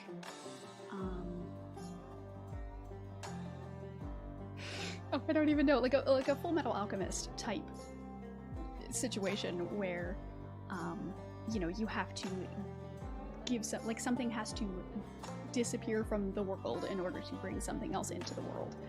I like that kind of thing. So any of those systems. What else? Like Howl's Moving Castle, I think, has an interesting magic system, which I know is based on a book, but I have not read it. What else? I don't know. Anything that is very like component based and not like, you know, innate. Like, I have magic in my heart and I can just do whatever. That just feels like meh to me. Is there a history behind the octopus? I have just always liked cephalopods. That was actually my first Tumblr URL that I ever had when I was like 12. Had the word cephalopod in it, and I thought it was a cool word, and I also really liked cuttlefish, because I watched a documentary about cuttlefish once, and I was like, these are rad! And I realized that cuttlefish were related to squids and octopi, and so I was like, they're just all cool. And so my whole life, you know, for the past, 15, 16 years, no, 14, 15, 13, 14 years, how old am I? Almost 26. I can't do math. Since then, I have always just really loved octopi, and so I have been building an army. So the mug that you see back there, so above the like blue and purple books, there is a pink mug, and that mug is an octopus itself. But inside that mug is a little like finger puppet octopus. Like you stick your fingers in it and you can move a couple of the tentacles, but it's like, I don't know, like this big. But I have it like squished and like put in there so that just the tentacles are sticking out, so it looks kind of like a succulent. That was the first one that I got. And then I got the little one that is all the way to the left That little brown one that you see me pointing at, or I was pointing at it. That one was the next one that I got, and then the other 3 were recent. I just love them and think they look neat. Alright. Let's see, Ben says, have you got a chance to check out the graphic novel of Slaughterhouse 5 and the Vonnegut documentary, or no? I have not. I haven't gotten the graphic novel, and the documentary is on my watch list. I just have not gotten around to it, but they are in my brain. The Witching Hour says, which of your videos would you redo in a heartbeat if you had a chance? Which video would I redo? That's a good question. Let me look at my videos now, because I don't remember what I've done. Let's see.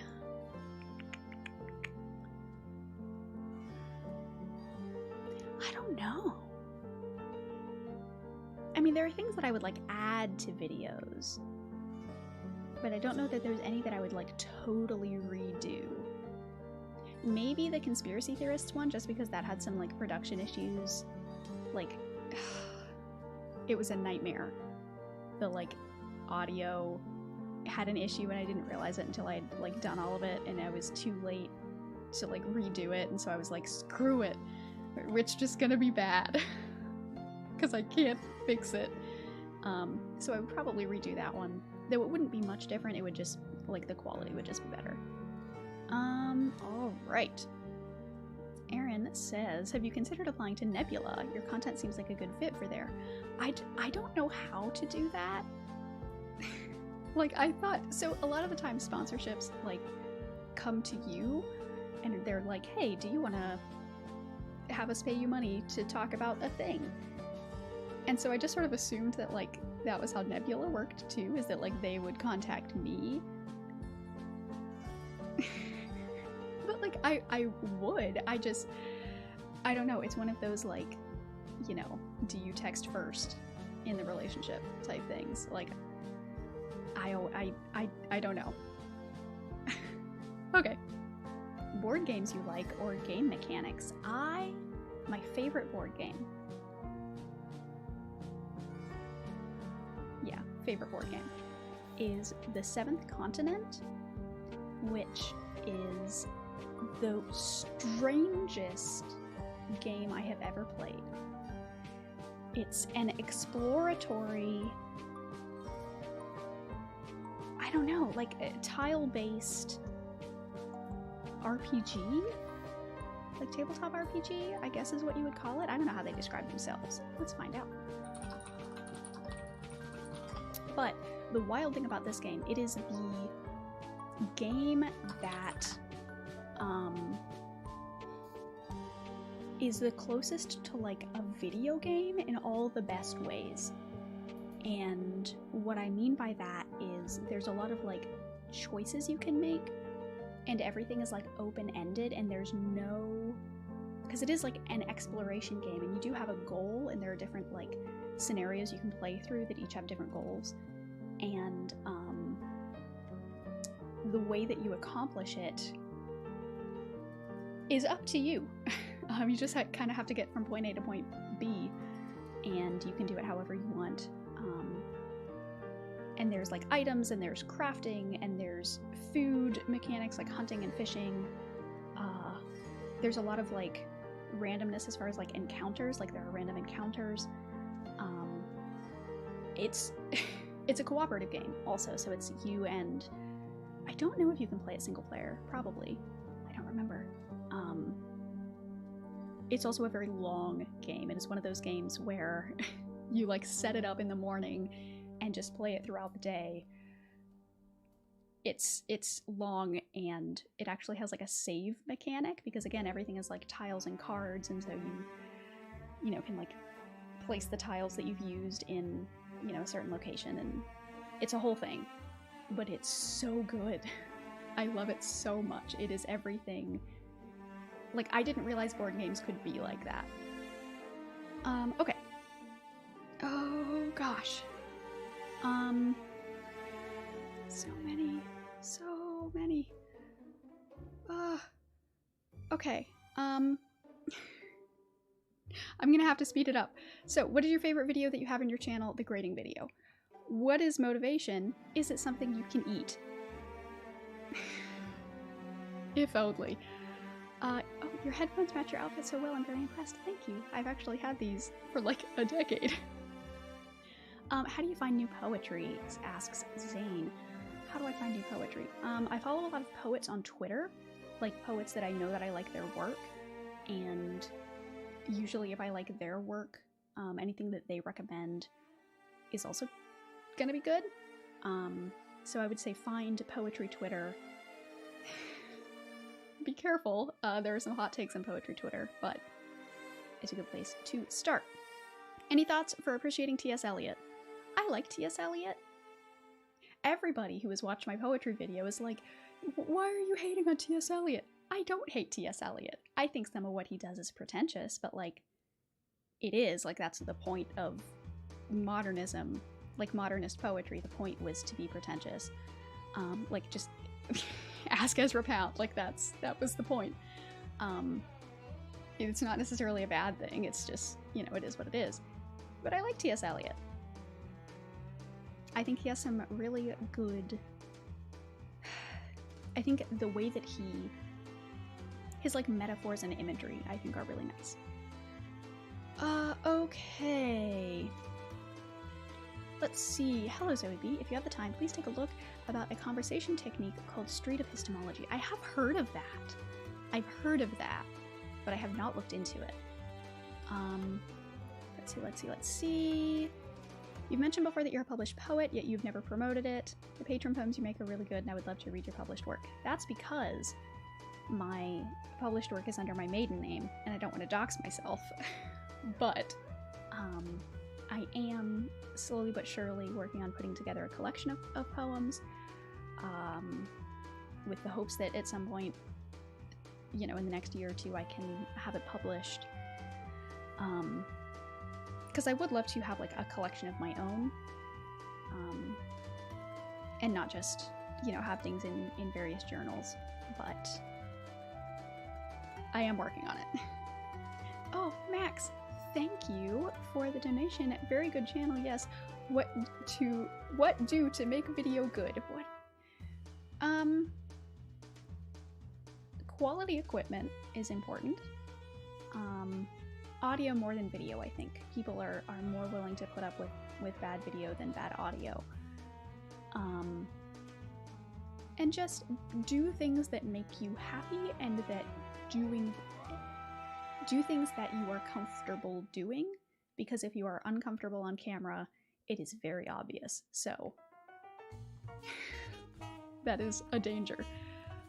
Okay. Quinn says, does poetry have to rhyme, or is it okay to just say a few words rhythmically? You don't have to rhyme. Rhyming is fine. I don't particularly enjoy rhyming poetry. But having a rhyme scheme is also a good constraint. And there's a lot of really, really good and experimental literature that came out of purposefully putting constraints on your writing. And like there's a whole book that doesn't use the letter E in the entire book. And like that's incredible. You know, so having those kind of constraints or like structures that you have to follow can be helpful, but you don't have to have them. Opinion on Harry Potter disregarding J.K.'s shenanigans. I don't know that I would call it shenanigans. I would probably use a stronger word, and I don't know that I can totally separate her from her creations. But if you are asking me to do so, I would say the books are fine. I haven't read them in like a decade. Like I read them when I was a kid. I think that they're... Oh gosh, am I gonna... I think they're a little bit overrated. Like they're fun, and I think that they came out at the exact time when there were a lot of young people who needed something to like grasp onto, to help like for their like identity, and I think that Harry Potter became that thing for a lot of people, and I think that it's because it became such a cultural phenomenon, people haven't let that go. So I think it's a bit much. Oh, Manly Mandy says I just got an octopus tapestry for my bedroom. That is so wonderful. I'm so glad that my influence is spreading. Have you a favorite regional accent? What an interesting question. I really enjoy Western Alabama accents. I have a friend who lived in Alabama and then moved to Texas for a little bit, and then I think maybe then he moved back to Alabama. I don't remember. His accent, I could listen to him speak forever. So, if you're British, or I guess even if you're not British, but if you are familiar with British accents, you know that, like, there's a lot of British accents. It's not all just a British accent. Even though people refer to it that way. It's the same thing with Southern accents in the United States, where there are a lot of different varieties of Southern accent. Like a Texas accent is very different from like a Southern West Virginia accent, which is very different from like a Louisiana accent. And I think that Southern West Virginia and Alabama, that like chunk of space, the accent that is from that region is my favorite. It just is very like relaxed and I like it. Okay, when you write free verse, do you take rhythm or other musical ideas into account when writing? Not like there's not any like hard rules. Like it's not like, oh, I have to have this rhythm or whatever, but when I'm coming up with phrases or like groupings of words, I do think about it, and I think about like, you know, if something doesn't seem like it fits rhythmically, then I workshop it until I find a word that does work with the rhythm that I'm looking for. And musicality is really important. Like one of my favorite words is mellifluous, which basically means that something just like sounds melodic. I care a lot about that when I'm writing. Not for every poem, but for a lot of poems, I want them to sound nice. Okay. Hi Zoe, I just wanted to say I found your channel 2 months ago and I fell in love with it. Your videos are new and relaxing. Thank you. Big hug from Italy. Thank you, thank you. Alright, as a poet, what are your favorite songs because of their lyrics? Being a musician, I tend not to really notice them, sadly. I was considering actually making a video about this, about the artists that I think are poets or are very poetic. And there are a few. I think the Decemberists have great... So the lead singer and writer for the Decemberists, he actually got a degree in creative writing, which I think is why their songs are so... because they're like stories. Who else? Saint Motel, I think is fun. They're more like poppy, more than like the Decemberists, but they have really fun songs. Alt J, also very weird, but I like them. And the White Stripes as well. I think that Jack White is one of the most incredible artists alive right now. I think that he's just incredibly talented and just really good at what he does. Do you approve of Chris Pratt as Mario? I'm going to decline to comment on that. I don't love it, but I'm gonna hold off judgment until I see it, is what I will say.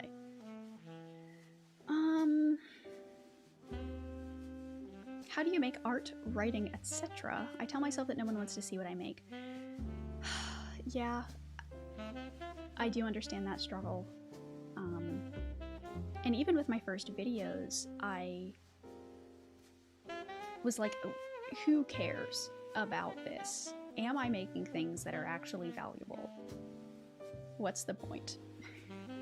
And I think what you have to do is just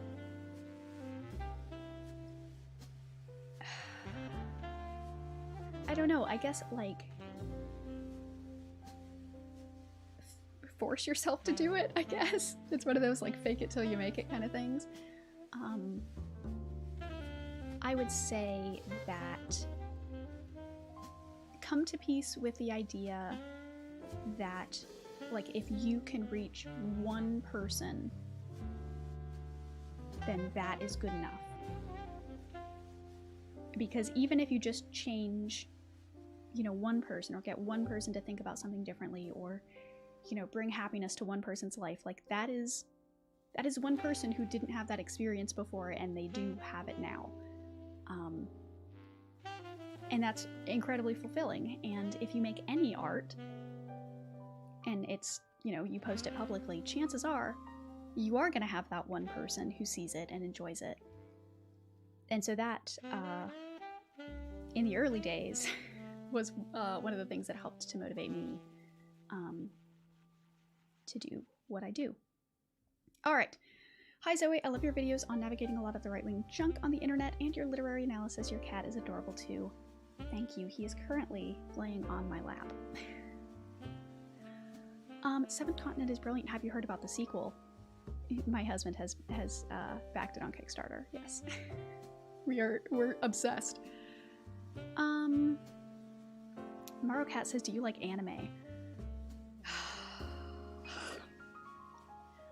There are a couple particular...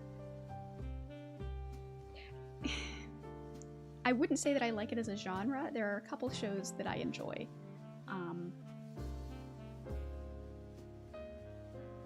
I don't dislike it. I just haven't watched a lot. How do you develop your style? 'Cause it's impeccable. Thank you. I find what is comfortable and good colors. 'Cause I have like yellow undertones in my skin, so it's hard to find colors that don't just like make me look orange.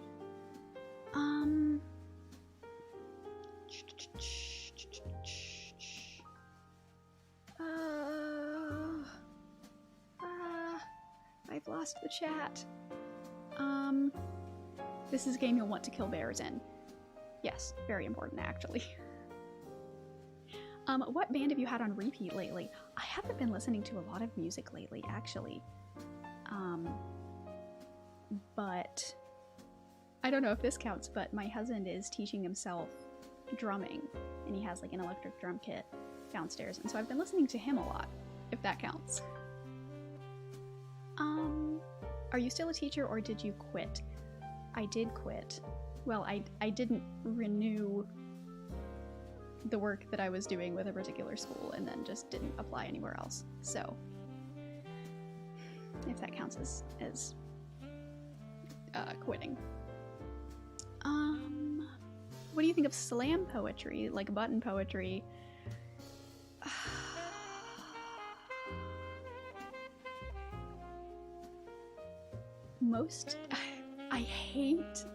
It's a good question, but I hate this question, like generally, because I always feel so pretentious when I answer it, because I don't really like it very much. And I think that button poetry particularly is similar to like Instagram poetry, where a lot of like it's just like long form Instagram poetry, I feel, in that it just feels, where Instagram poetry is very like shallow, I think slam poetry a lot of the time is very like melodramatic and sentimental in ways that I personally do not like. I prefer poems that are concrete. My favorite school of poets are the Imagists, because I really like the idea of taking these concrete things and helping people to experience those concrete things through your poems. So I don't love it, and I always feel pretentious when I say that. What music genres do you prefer? Like indie, alternative, like Glass Animals and Saint Motel and the Decemberists and Bear Ghost, which I don't know how you would even define them. That, whatever that is. And also like folk style, anything that has like banjos in it, and also jazz band music, anything with horns. I love horns in music. Okay, is there a line between songs and poetry? That is a challenging question, and I don't know if I can draw that line, but I think that is something that other scholars have done.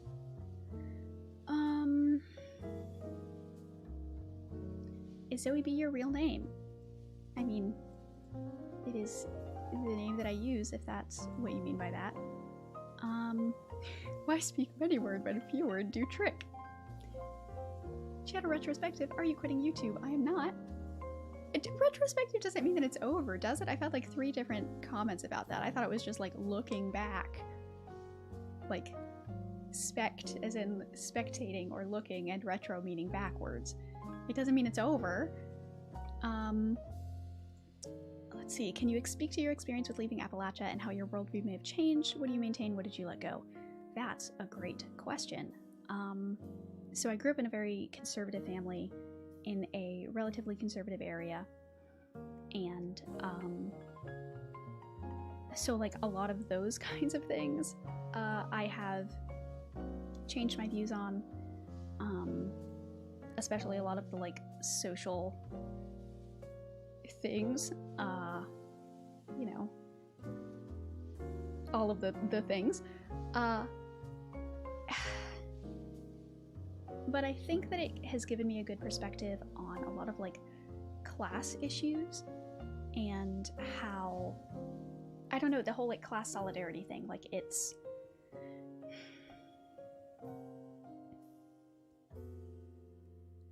like I talk about in my white trash food video. There's a lot of like disdain for poor people and what poor people do and what poor people eat and how they live. And you know, I grew up experiencing a lot of that, and a lot of that has stayed with me and colors how I think about things. But you know, pairing that with now a more progressive outlook and trying to meld those two things,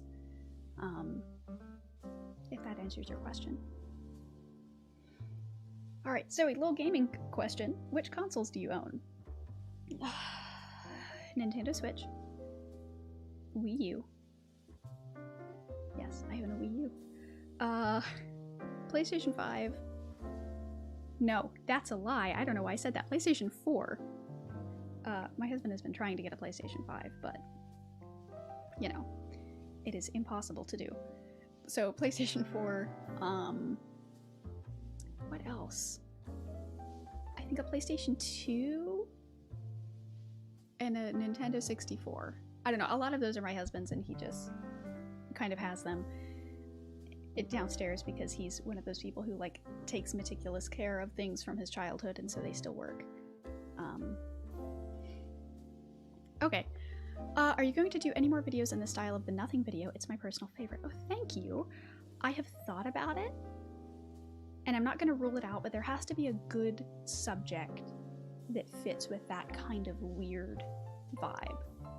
So when I find a subject that fits that, I may do it in that same style. What do you think is better, stereo or mono? Probably stereo, but also I can't really tell the difference.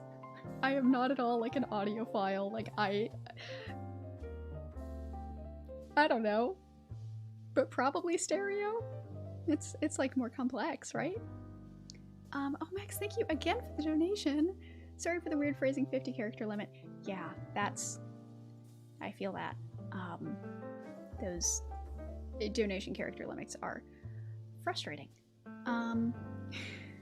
Hi, I dropped by to see if the giant cat is here. Don't see a giant cat. He actually just jumped off my lap and is now sitting on the floor. Question, would you make more videos on the Alfie Kohn books / have you read any of his other books? I have a couple. I think I have The Schools Our Children Deserve and one of the other ones that I don't remember. I'm not sure if I would, because I think that I covered most, if not all, of what I would want to talk about in that sort of realm of things in my grading video. But if I do find something new, or something that is different enough from that video, then I would definitely, like, I love Alfie Kohn, love the work that he does. I really respect him as a researcher.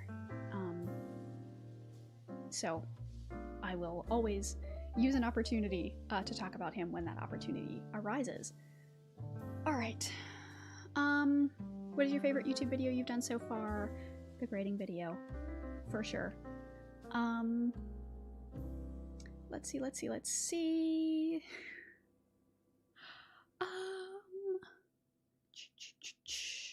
Ooh.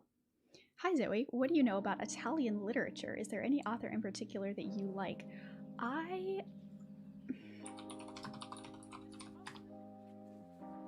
Yes. Okay, I thought that Italo Calvino was Italian, but I just wanted to make sure. I always second guess myself with that because I'm like, am I just thinking that he's Italian because his name is Italo? Or Italo. But I love Italo Calvino.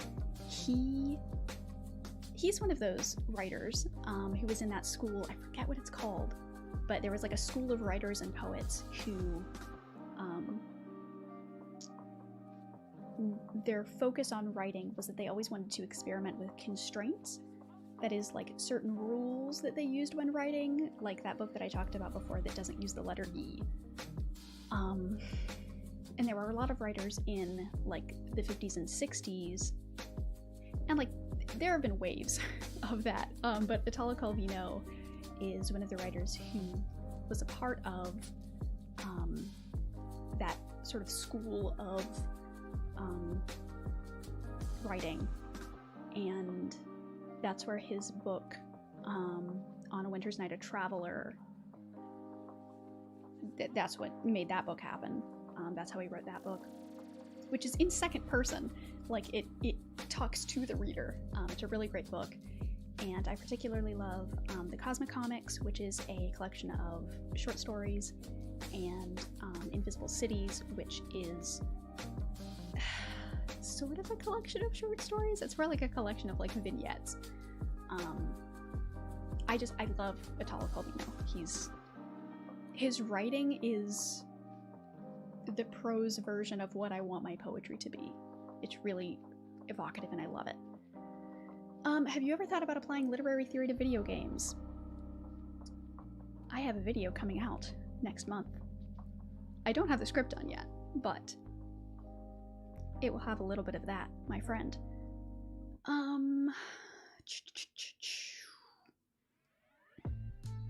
Where are you from yourself? Is this your video voice or your talking voice? What an interesting question. I am from West Virginia, but like the northern part of West Virginia, so I don't really have much of a southern accent, though I currently live in the South. So maybe it'll, I don't know, it's in the air and maybe I will develop a southern accent, who knows. But, video voice or talking voice? I would say this is...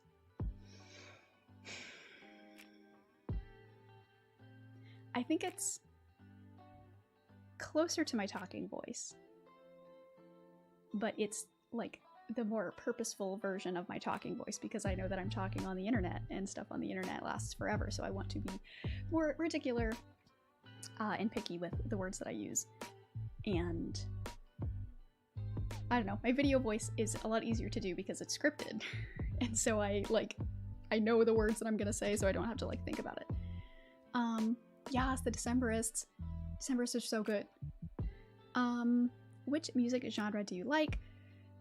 Indie, alternative, pretentious. Any of those like hipster bands, I probably like. Yeah, Alt J takes some inspiration for song lyrics from some wild places. Can we talk about Matilda though? I knew that song before I had watched Leon the Professional. And then I watched Leon the Professional and suddenly that song was like, oh. Leon the Professional, also a very good movie. Okay, I lost the thing, it jumped away. Oh no. So behind on the questions. I'm attempting. Okay. Obviously, They Might Be Giants have the most poetic lyrics. I love They Might Be Giants. I love them so much. They are a big part of my childhood. We listened to so much They Might Be Giants when I was a kid. How do I motivate myself to read a long book? If you ever find out, please let me know. Do you know where and how I can start reading novels again? I find other people, because I didn't read novels for a really long time. Like all throughout grad school, I didn't read a lot of fiction. And then a year or two ago, or I guess it was about a year ago, my husband wanted to read Annihilation because he wanted to watch the movie Annihilation. And so I was like, oh, that's one that I've been meaning to read. Like, I have this whole collection with it in it. Like, here, read it. And he was like, well, but like, if there are spoilers, like, you should also read it. So because he read it, then I also read it. And like, I wouldn't have if I hadn't had him, you know, so it gave me like a reason to read it. And I really enjoyed it, and I forgot how much I enjoyed fiction. So I would say, like, use peer pressure to get yourself to do it, I suppose. Who is your favorite novelist? Kurt Vonnegut, for sure.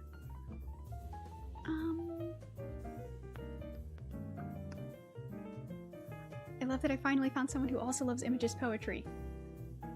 Yes! Oh, your adult literacy videos helped me turn a lot of people onto the issue. I just wanted to express my gratitude. You're the only person with as big a platform as you who has addressed it. I'm so glad. Thank you. When I took the literacy class in grad school, it was like this whole issue that I didn't even know existed. And then it was like, oh my gosh, why is no one talking about this? Like, holy cow, this is just a whole group of disenfranchised people that we make fun of instead of helping. And it's wild. So yeah, it definitely comes from a very passionate place. There's a band called Bear Ghost. They're like sort of punk, very energetic. Like, energy. They're just all about energy, and they're kind of weird. Favorite song by the Decemberists?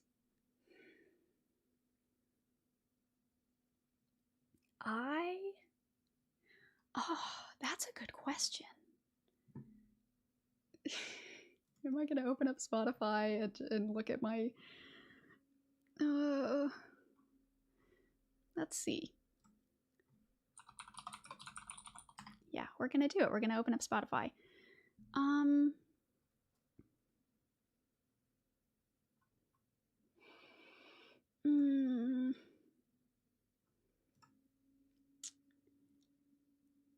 We Both Go Down Together is good. Engine Driver is good. What would I say is my favorite? Infanta is good. Oh, Valencia. Obviously, I feel like that's a huge one.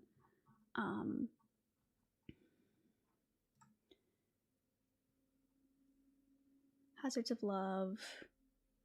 The Rakes song was the first ever Decemberist song I heard. And boy howdy, took me a while to actually come around to listening to any more of their songs, because that song is weird and kind of wild. Summer Song also. I don't know, all of them. All of them. If that's a non-answer answer that I'm allowed to give. Also, I think our music stopped. Let's start it over. Okay. All right.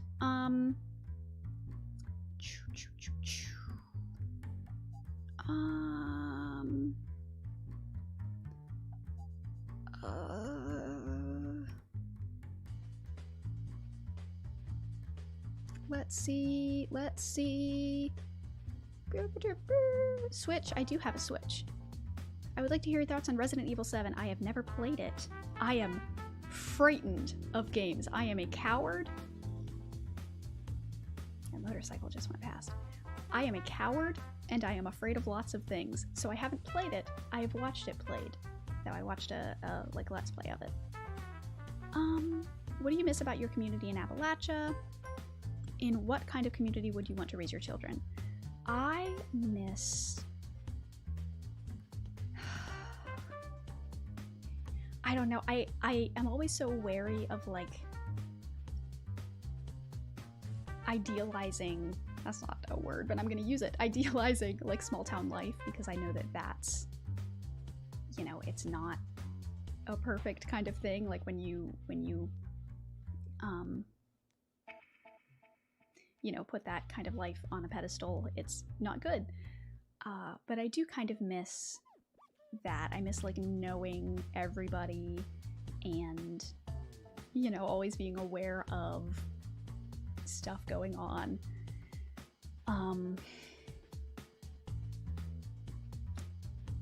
But I don't know. It's a complicated thing.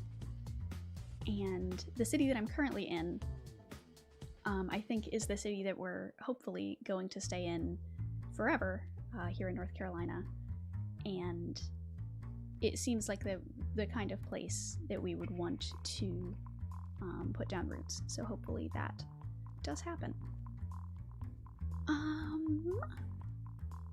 Question, what's your favorite nickname for your cat?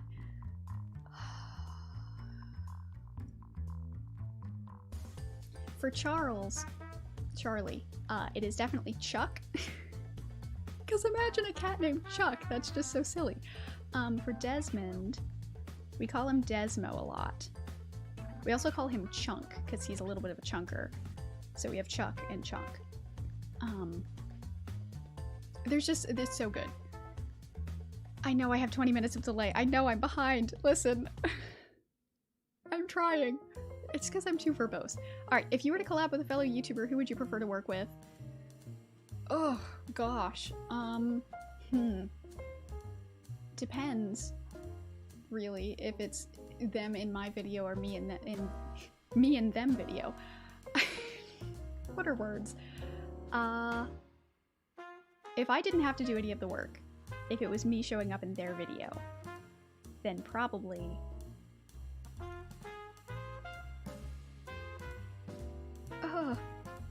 I don't know. Let me actually say, Lola Sebastian. She's very cool and neat and talks about very interesting things. She's great. I would collaborate with her. I love the earrings. Thank you. They are new and they're very heavy and a little bit itchy because they're so long, but they're like the solar system. So that's neat. Could I ask if you have any tips for learning to study? Kind of struggling with that right now. Depends on what you mean by study.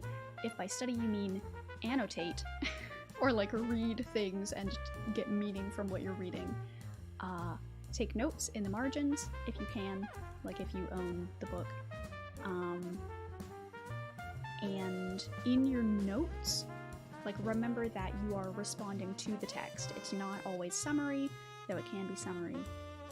You should be having a conversation with the thing that you're reading and writing out basically what you're saying to the text, if that makes sense. Hopefully. Oh, regarding musical artists who are so poetic, I'd like to mention the Mountain Goats. Yes, I agree. I really like Mountain Goats. Yeah, I'm not sure if she has a delay or chooses to read the comments more slowly to get to all of them. I'm not reading slowly, I'm just behind. Alright, since I know you like bugs and spiders, are you familiar with the fantasy and sci-fi of Adrian Tchaikovsky? He has a lot of bug-inspired books. I was not aware of that, but now I need to read those. How does one figure out what medium is best for a given message? Good question. I don't really have an answer. See what other people have done, look at genre conventions, figure out who your audience is and what kind of media your audience consumes, and then use that. Do you ever talk with a librarian when you're doing your research? I do not. I did in grad school, but I do not now. The Nothing video gave me a serious philosophy tube vibe. Really? That one? Are you a fan, and was that a conscious inspiration? It was not. I mean, I love Philosophy Tube. I think Abby is an incredible creator, and that video, I didn't even think about it having Philosophy Tube vibes. But, so yeah, no, it was not a conscious thing, but I'm glad that you saw that connection. Hi Zoe B. Hello, pun enthusiast here. Is the puns are good actually video a one-off? Either way, I loved it for what it was. Keep up the good puns or work. I would say it's a one-off. Well, sort of. I do have a video that I want to make at some point. It will happen. That part of what that video looks at is like theories of humor, so that will come back. But I don't know if I will talk about puns specifically again. But I'm glad that you are a fellow connoisseur of wordplay. Oh gosh. See, I wasn't sure how many questions I would get, and so I was like, should I put a delay thing on here? Oh, Cyril says, are you familiar with Oulipo? If so, what do you think of them? They were a group of writers and mathematicians in Paris around the 60s who played with experimental approaches to writing. I'm pretty sure that that is the group that I was talking about, I just didn't remember their name. Because that sounds right. Yeah, because they were all about constraints. So yes. Them. Not like specifically, but sort of like in passing, like I know that they are a thing and that they did stuff. Actually curious now, have you read, and if so, do you have any thoughts on Kazu Ishiguro? Guro? Happens to be my favorite author, maybe because the books are so sad. No, I am not familiar. But I like sad books, so I might have to pick some up. Do you have a classroom voice? Let's see if I can do my classroom voice. Let's get in the... It is sort of, I guess, what I do for videos, but in a more, like, authoritative kind of way. Like, okay, what we're gonna do today is talk about adverbs, or passive voice. And so what passive voice is blah, blah, blah, blah, blah, blah, blah. Does that sound different from what I do normally? I mean, it's louder, but...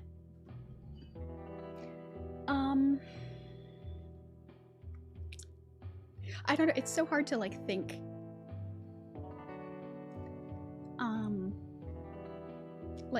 think about what I do from an outside perspective of what is what I'm saying. Where did you get those octopuses in the background? Etsy, mostly. People love making octopus things on Etsy, though, I will say, don't just search for tentacle on Etsy. Don't do it.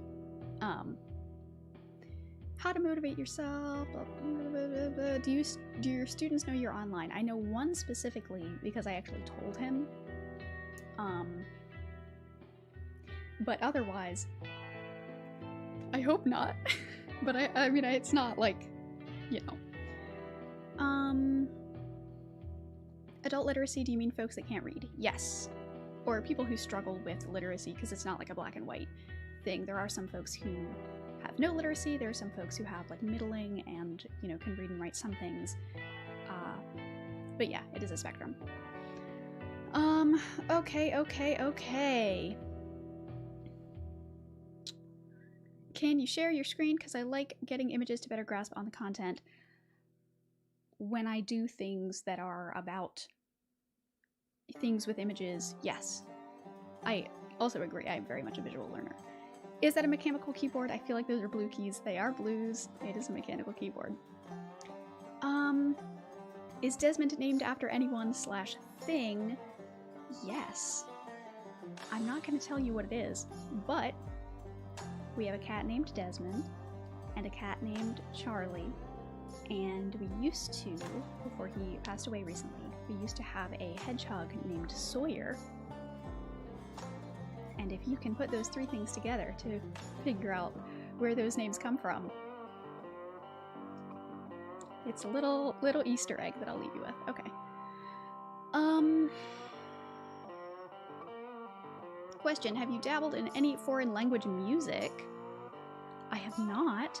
If not, if you want to listen and dissect something new, Coke Studio Season 14 on YouTube. It's Pakistani music and has a lot of meaning, sounds, poetry. That sounds wonderful. But I don't do a lot of foreign language music. That's not true. I guess I do. There's a band that I really like that is from Bosnia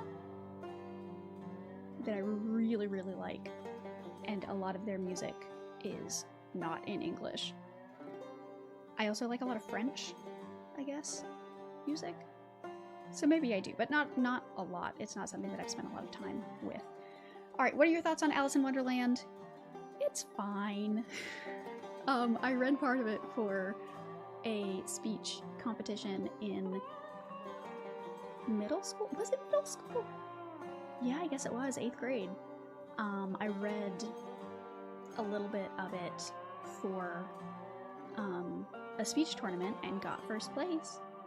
And I was told by one of my teachers who she was helping me practice it beforehand, and she said that she wanted to have me read audiobooks to her because I guess I was a good reader. So yeah. Let's see, maybe Zoe needs a live stream assistant to help identify questions and stream and highlight them. Is that a thing you can do on YouTube? I know you can do it on Twitch, and there's like a lot of tools on Twitch to do that, but YouTube, unfortunately, doesn't have a lot of the same things. Philip K. Dick, any thoughts? Fine. Weird. Not a lot of thoughts. I haven't really thought about him, like, critically. Let's see. Are there any small indie unusual games you can recommend? We all know many of the big games are good, but what unknown games have you played? Because you vibe me as someone who's into small games. I've been playing a lot of Inscription recently. I guess it's not a small game, it was like Game of the Year for a lot of people. But I've been playing a lot of Inscription recently because they just came out with the game mode that's basically an endless version. And a lot of Slay the Spire. I've just been playing a lot of like deck building games recently. Other small games. I don't know, I haven't played a lot of new things recently. But I do like small games. I don't know, have been too busy for games, unfortunately, recently. Alright, how to deal with procrastination, writing scripts for YouTube videos, say. I don't know. It's a struggle. I don't really have like a set solution for procrastination. Like I am behind on a script that I currently should be working on because I'm in the research stage. And I think I guess this is maybe a solution, but just forcing myself to write, because I get so bogged down in the research that I get like there's just so much research and I just never start writing. I need to just start writing. I would love to see you do a collab with designifier. I just lost the... Ugh. Yes. His work is great. I really like him as well. Okay. Do you know Jorge Luis Borges? Yes. I have one of his books back there, Book of Imaginary Beings, and a collection of his poetry and a collection of his short stories in the other room. Really like his stuff. Can you recommend any authors similar to Jeff Vandermeer?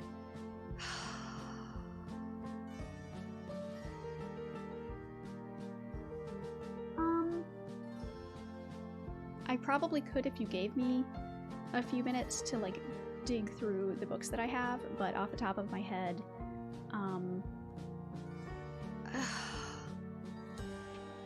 no, but that's just because I have a bad memory, not because there are none. I'm sorry.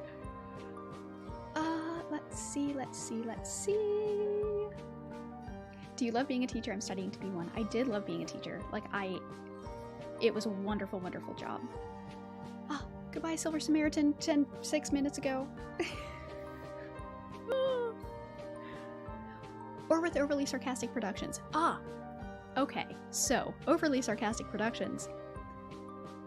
So in the YouTube Studio browser page, you can see other channels that people that watch your channel also watch. So it's like the people whose videos your videos get recommended beside.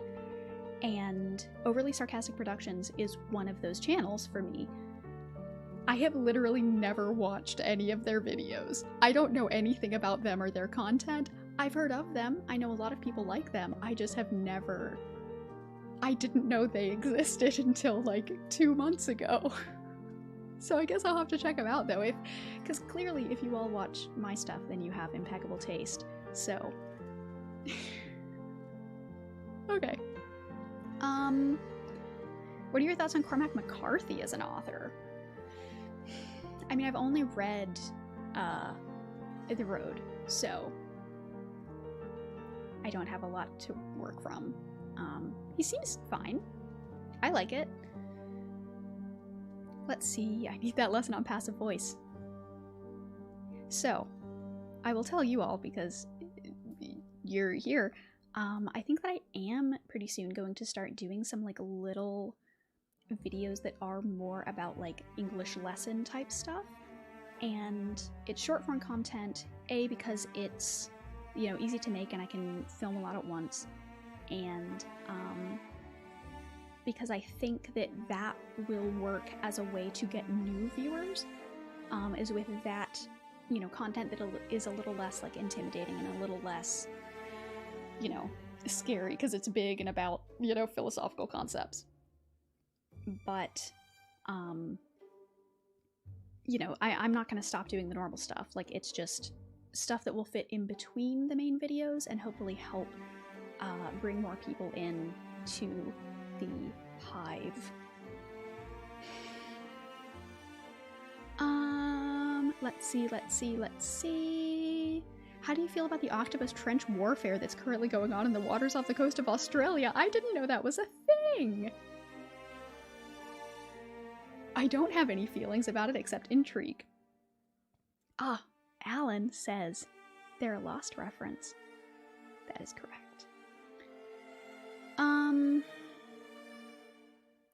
Let's see, what are your thoughts on Editor Flowers so far? Personally, I'm kind of torn. For while he brings a lot of fun gags and visuals to your videos, it gets sort of distracting and out of place sometimes. Yeah, I mean, that's something that, you know, any, like, working relationship when you are bringing someone new into a creative endeavor, you know, you're gonna have, like, growing pains and you're gonna have to figure out how to, you know, make your content work together and not have one overpower the other. And so that's something that we're still working through. And, you know, I also think that it depends on the video. Like the pun video, which was our first one that we worked on together, was definitely very, very silly. But that's because it was like about puns, so like it was good to be silly, and you know, that's where a lot of his like instincts lie is in humor and fun, which like is good. But I'm also not very funny. And a lot of my things are serious, so it's about trying to, you know, balance those two things and, you know, keep that like core of the Zoe B material without, you know, overpowering it. All right. Let's see. Oh gosh. What books would you recommend to someone who's getting familiar with the English language?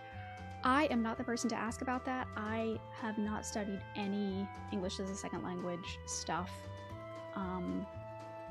I cannot help you with that, I'm sorry, but I know there are lots of other people who have studied and talked about that kind of thing. Let's see. Baba Is You is a great game. Would you want to collaborate with Vi Hart? I think you two could make some interesting stuff together.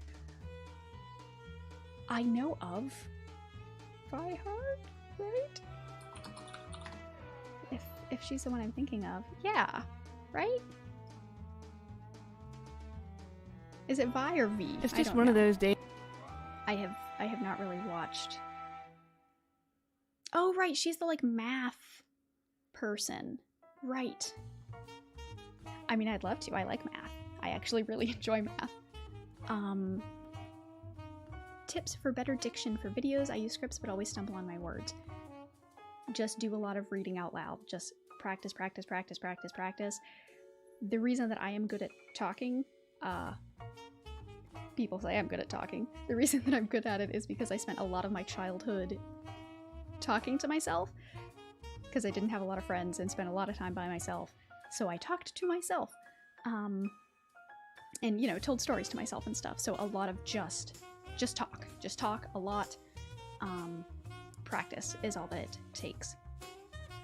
When watching, listening, reading something critically, do you take a lot of notes and or do a lot of research into the thing or rely more on personal impressions? Lots of research, and I take lots of notes. Sometimes too much, because the research just becomes too much. Like that's what's happening to me right now with this upcoming video. Retrospective, is the channel coming to an end? No! It is not. I chose a bad word, apparently. Okay. This is more like a mid-season recap. I like that. I'm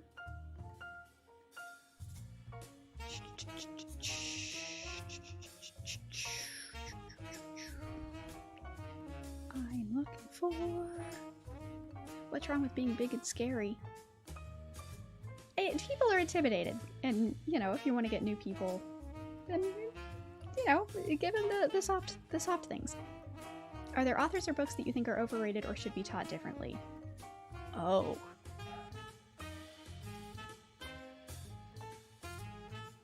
Overrated or should be taught differently? I think most literature should be taught differently. I think literary analysis is taught wrong. At least like the way that I was taught was bad. And I think it needs to be better, but any specific books?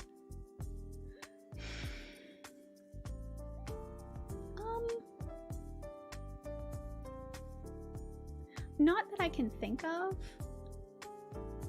but that doesn't mean that there are none. It's just none that I can think of off the top of my head. But like generally, yes, I think that books should be taught differently.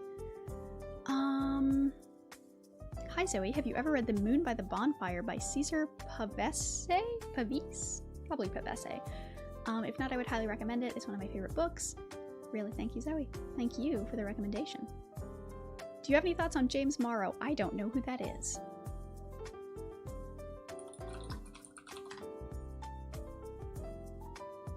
American novelist and short story writer. Ah. No, I have no thoughts. Are they good? Should I read them? Let's see, I'm honestly kind of interested in the English lessons because I only had English as a second language in school. How would you guess English as a second differs from English as primary?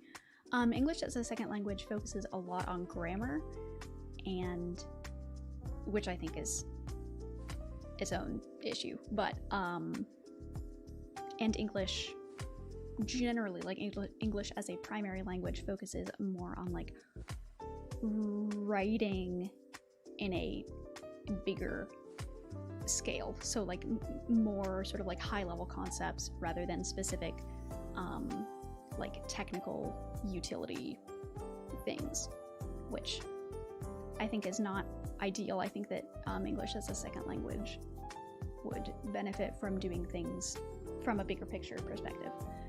Have you read any Terry Pratchett? I feel like you would like the puns. I do like Terry Pratchett. What is up? C122H122. I thought that was going to be like a chemical thing, like C12H. C12. What's the thing? Oh no, chemistry is doesn't matter. We're not talking about chemistry here. What is up? I am falling behind on questions and struggling to keep up. That is what is up. Okay. Do you dislike comedy in general or just stand-up because there's comedy in your videos, or at least comic relief? I don't even mind stand-up. Like, stand-up I think is okay. Some stand-up. Like, I really like James A. Caster and, you know, John Mulaney, obviously. Like, who on the internet doesn't like John Mulaney? But it's like comedy movies and shows, like sitcoms, rom-coms, not a fan of those. Which I feel like makes me a very boring person. I have never read Embassy Town, but if it is all about language, that sounds very interesting. Greetings from Portugal. Love your channel. Sorry if someone asked this, but what is your camera, light setup, microphone? This is one of the best live quality I've watched. Congrats. Thank you. This camera that I'm using right now is a Canon Rebel T7i. And this microphone is a very fancy new microphone that I just got, which is a Shure MV7, which is not the like fanciest Shure mic, but it's the like little brother of the fanciest Shure mic. What else? Light setup. I have one light right here that is attached to my desk, and then two lights over here that I'm actually not using, but I do have a window open right here and a window open back here, or like the blinds are open, not the window. I think that answers all your questions. Retrospective, we're like introspective, am I right? You are right. Okay, I'm almost caught up. We're getting there. How do you take notes? I have trouble taking notes in a way that's useful for later. I take a couple different kinds of notes, and when I was in grad school, I actually used to color code them. So green, for me, I did most of my stuff in green pen, because it was a friendlier color than like black or red, because it's just too harsh on the page. So green was summary, so it was me like explaining concepts in my own words, where I would like take a paragraph and do a little like bracket and then summarize it. And I would just do that for sections that I thought were important or that I needed to put in my own words to help me understand it. And then blue pen, like a light blue, was like, which one was blue? I think blue was like personal connections, or me like saying I don't like this, or I disagree, or you know, in my experience this is not the case, or here's how this connects to something that I've experienced. And then purple was like questions that I had about like my understanding of the text. And so those were things that I would like bring up in class. So, you know, like, I don't understand how the author is using this term, or I don't understand how he got to this conclusion, or things like that. So it's a lot of things about the text and to the text, but also like reflecting on your own experience as you're reading and giving yourself a summary in your own words that you can use for later. I hope that helped. Let's see. Yo, I thought I was alone in telling stories to myself childhood. I would make up like whole movies and be all the characters. Thank you for the validation. Lonely child children unite. I almost said lonely childs. Okay. I just want to say that this has been a really nice, chill time. Great music. Thanks. Thank you. C12H... where was it? I just lost it. C6H1206. That's what it is. Thank you. Okay. Dave Chappelle. No.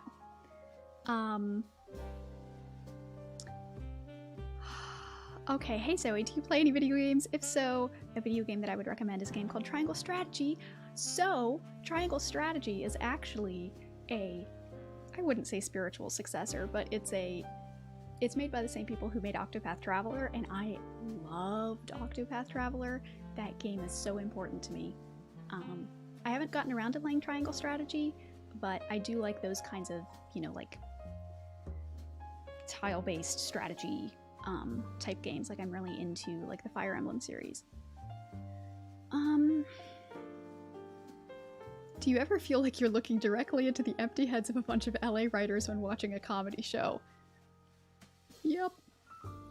I think it's funny you always roast your comedy skills because I really appreciate your unique comedy voice, but I'm unsure whether you do it on purpose. Most of it is on purpose, because for me, I don't consider it comedy, I consider it like silliness. Like, I think being silly is something that I'm very good at. I like being silly. I feel like I sound like a child when I say that.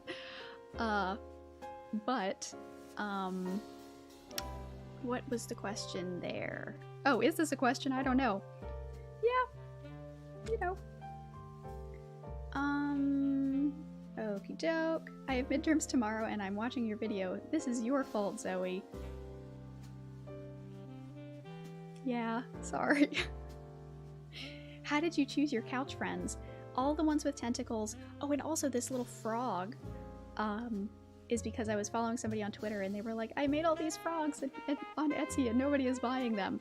And I was like, frogs? I like frogs. I'll support you. And so I bought one.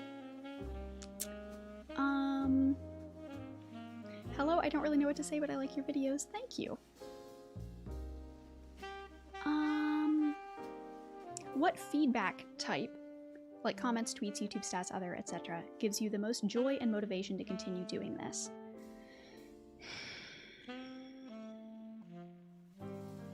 I don't really read comments anymore, for my own mental health reasons, because it's a toxic place. But I think when people say that they have shared my videos with other people, I think that is what is most meaningful. Because it's one thing to like watch a video and be like, oh yeah, that's interesting, that's nice, give it a like and then move on. But it's another thing to watch a video and think that it's valuable enough that you think other people should be aware of the video. And that is really important to me. Like that means a lot to me. So I would say that kind of thing is the most joyful. Okay. Alright. It is quite late in Italy and I should study for tomorrow before going to bed. But it's too beautiful to stay here listening to you. Thank you. Where are your cats? Oh, Desmond is on the couch.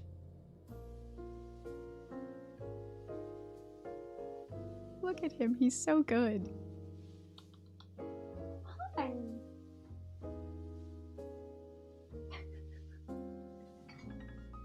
And the other one, I don't know, downstairs somewhere.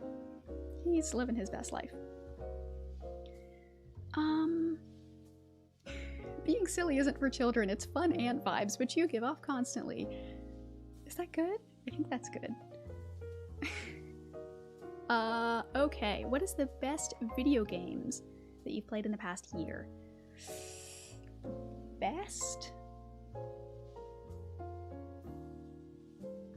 I haven't played a lot in the last year.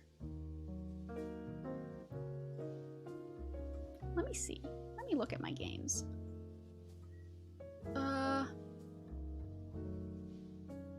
Probably Inscription, honestly. I like Wildermyth a lot. Or Wildermyth, I suppose, is maybe how it's pronounced. No, actually, I lied. Baldur's Gate 3. It's just really good, and I really, really like it. Okay. How do you study for something you have zero interest in, like science? Listen, I don't know. I struggle with that a lot.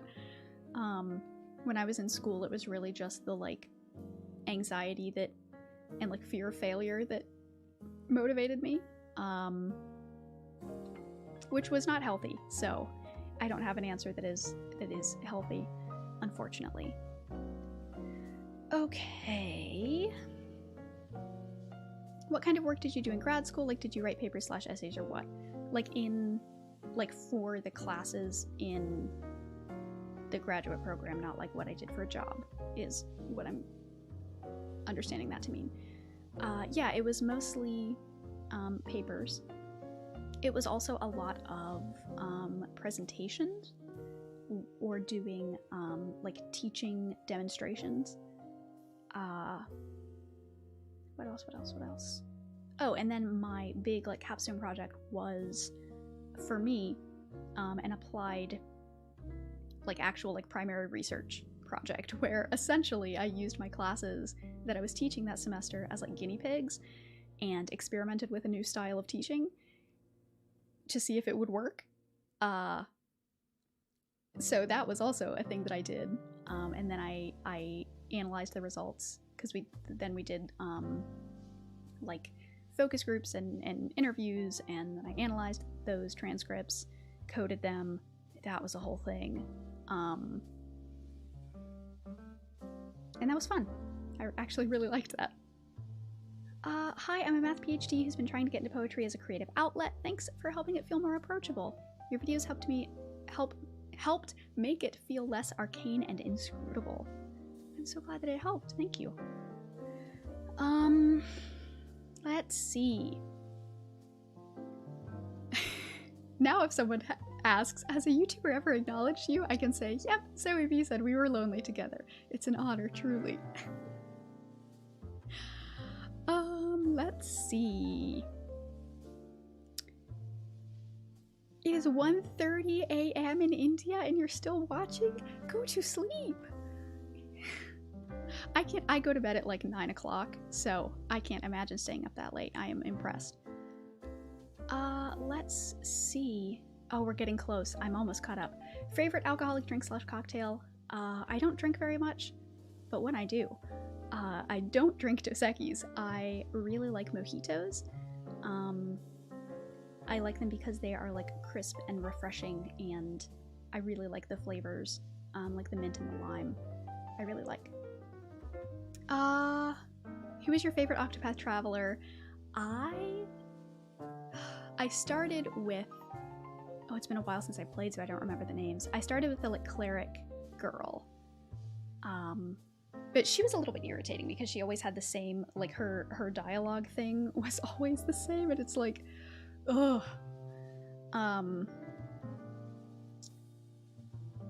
Who else? I liked, what, Cyril the Scholar, is that his name? I liked him too. So, let me nerd out for a second. So once you actually beat the main story, there's like a secret like end mega boss, and there's also, similar to the way that the like Final Fantasy games work, there are like ultimate weapons or like ultimate skills that you can find and teach to your characters. And Cyril, he's the like mage, the like wizard, and I gave him one of the like ultimate skills, and I forget what it did, but it like doubled, it either like doubled the power of his spells, or like it doubled the like element of the spells. I don't remember exactly, but it like it was an OP build for him. So that was a lot of fun. Any opinions on the old Baldur's Gate games? I have not played them. I don't know that they are the kind of game that I like, but the new one is, because I think this one is more like RPG than the others, similar to that game that they made that is similar to Baldur's Gate but is not Baldur's Gate. What is it? You know what I'm talking about if you I forget what it's called. I have stream brain, I can't remember. Okay. Do you like adventure games? I don't know. I don't really know what counts as an adventure game, to be honest. Like, people always use that category and I don't know what it means. Let's see. Howdy. Okay. Almost caught up. Will you explain the difference in usefulness or appeal between short videos versus 30+ minute videos? Oh, my husband just texted me to say Divinity. Yes, Divinity Original Sin 2. That one, that's the one. Baldur's Gate 3 is more like that game than the older Baldur's Gate games. Anyway. Alright. I think my brain is reaching near end of its usefulness, so I will finish reading these and then probably get off here soon. But let me answer the rest of your questions. Will you explain the difference between short videos and long videos? Would it disrupt the design to break an hour video into parts? Yes. I almost did that with my grading video where I broke it up into 2 separate parts, one about school stuff and one about other stuff, the way that I sort of apply it to society. And then I decided that I didn't want to do it like that, and I think the video is better because I kept it cohesive. Short videos I'm not very good at doing, but for these like little English lesson videos that I'm planning on doing, those will be about 5 minutes long.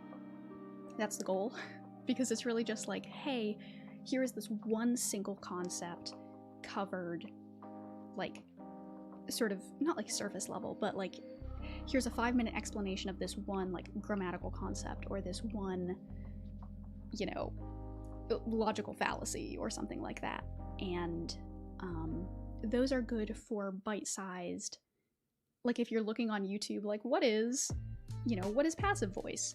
And you see like a 20-minute video, you don't want a 20-minute video about passive voice, that's too long. You just want a quick explanation of what passive voice is, and so 5 minutes is a lot more palatable than a longer one. Let's see. Sleep is for the weak. Listen, sleep is very valuable to me.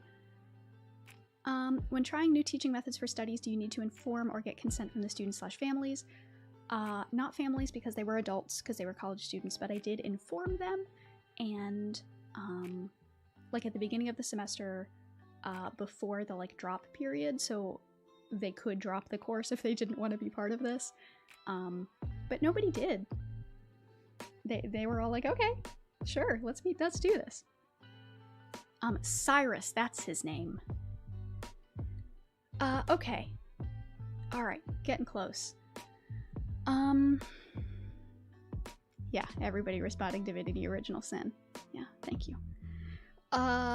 Let's see.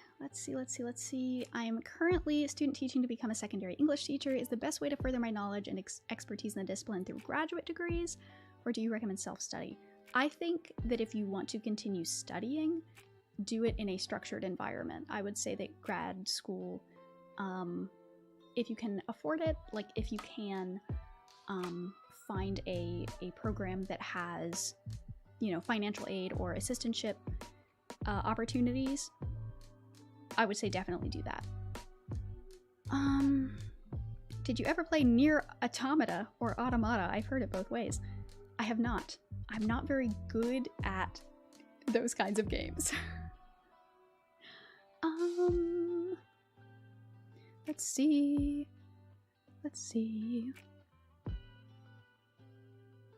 The original Baldur's Gate was made by the OG Fallout New Vegas guys. That's okay.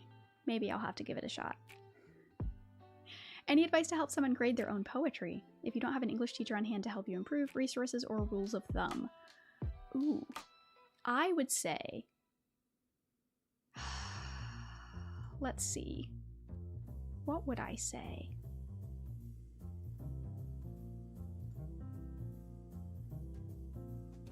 Put it away for a couple weeks, come back, and see if it still makes sense. Also, read through and look for awkward constructions. So, like, if what you were reading was a sentence, and I mean, I think an example is better than an explanation. So if you said, like, the shoes of the children rather than the children's shoes, because you think that it sounds more like poetic to say the shoes of the children, like, don't do that. You don't need to do the, like, poet voice. And that's one of those things that I think, you know, I don't know, make your language a little bit more clear, I guess, is a way to summarize what that means. Okay.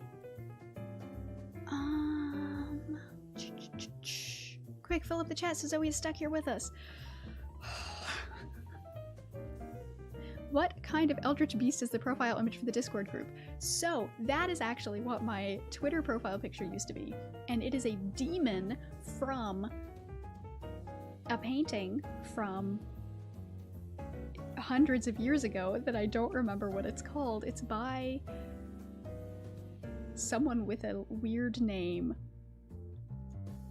And it's about demons, and that is a demon. And I love it. He's so round. He looks like a friend. Okay. Do you have any techniques for helping students when they are missing background knowledge from prerequisite courses? That's a tough one. I would say just always meet students where they are, which I know is difficult when you have, you know, a really big class size, or like, it's easier in college classes than it is in secondary school classes. I'm trying to think if there's anything, like, specifically. Yeah, I would say figure out what it is that they do know, and then I don't know, I feel like all of the things that I'm suggesting are just, like, basic scaffolding stuff. I don't know if it's actually helpful. That's a tough question that I think it really depends on the student in particular. All right, weird question. I noticed Infinite Jest in your bookshelf in videos. Have you actually read that thing? Listen, I get so many comments and questions about Infinite Jest, and I just refuse to talk about it. Everybody wants to know, like, hey, what did you think? Or hey, are you gonna do a video on that? I have read it. It's fine. That's what I'm gonna say. Okay. Let's see. What was the educational experiment and was it successful? It was attempting to do project-based learning in a college English class, and it was semi-successful. Most English classes are not project-based, and this one, it was difficult and weird, but I think it worked. I think my cat is trying to get in. Okay, there is a Discord. It is for patrons only, because I'm not about to unleash the chaos of anyone into there. How do you start getting into poetry? I always bounce off anytime I try. It was through school, through a creative writing class. I had never really tried writing poetry until a creative writing class. We were, like, not forced, but, like, it was one of the like, units was writing poetry, and I was like, okay. And then I turned out to be pretty good at it. Disco Elysium. Yeah, pretty good. I like it. Is the weird name Haranas Bosch? It is. Thank you. You do know the thing. What are your thoughts about the use of tabletop games / TTRPGs as a form of storytelling. I think that it's great, and I have thought about doing some sort of video essay about TTRPGs, but I don't know what yet. I know that I want to talk about them, but I'm not sure how to do it yet. Hades. I have not played Hades. I am not good at those kinds of games. Am I late? Yes, I am about to log off because I'm losing my voice. Fine must mean pretty bad for someone as nice as Zoe. No question as well, but I'm glad I discovered your channel. It's everything I need and am interested in. Thank you. No cat cameos today. Listen, he's here.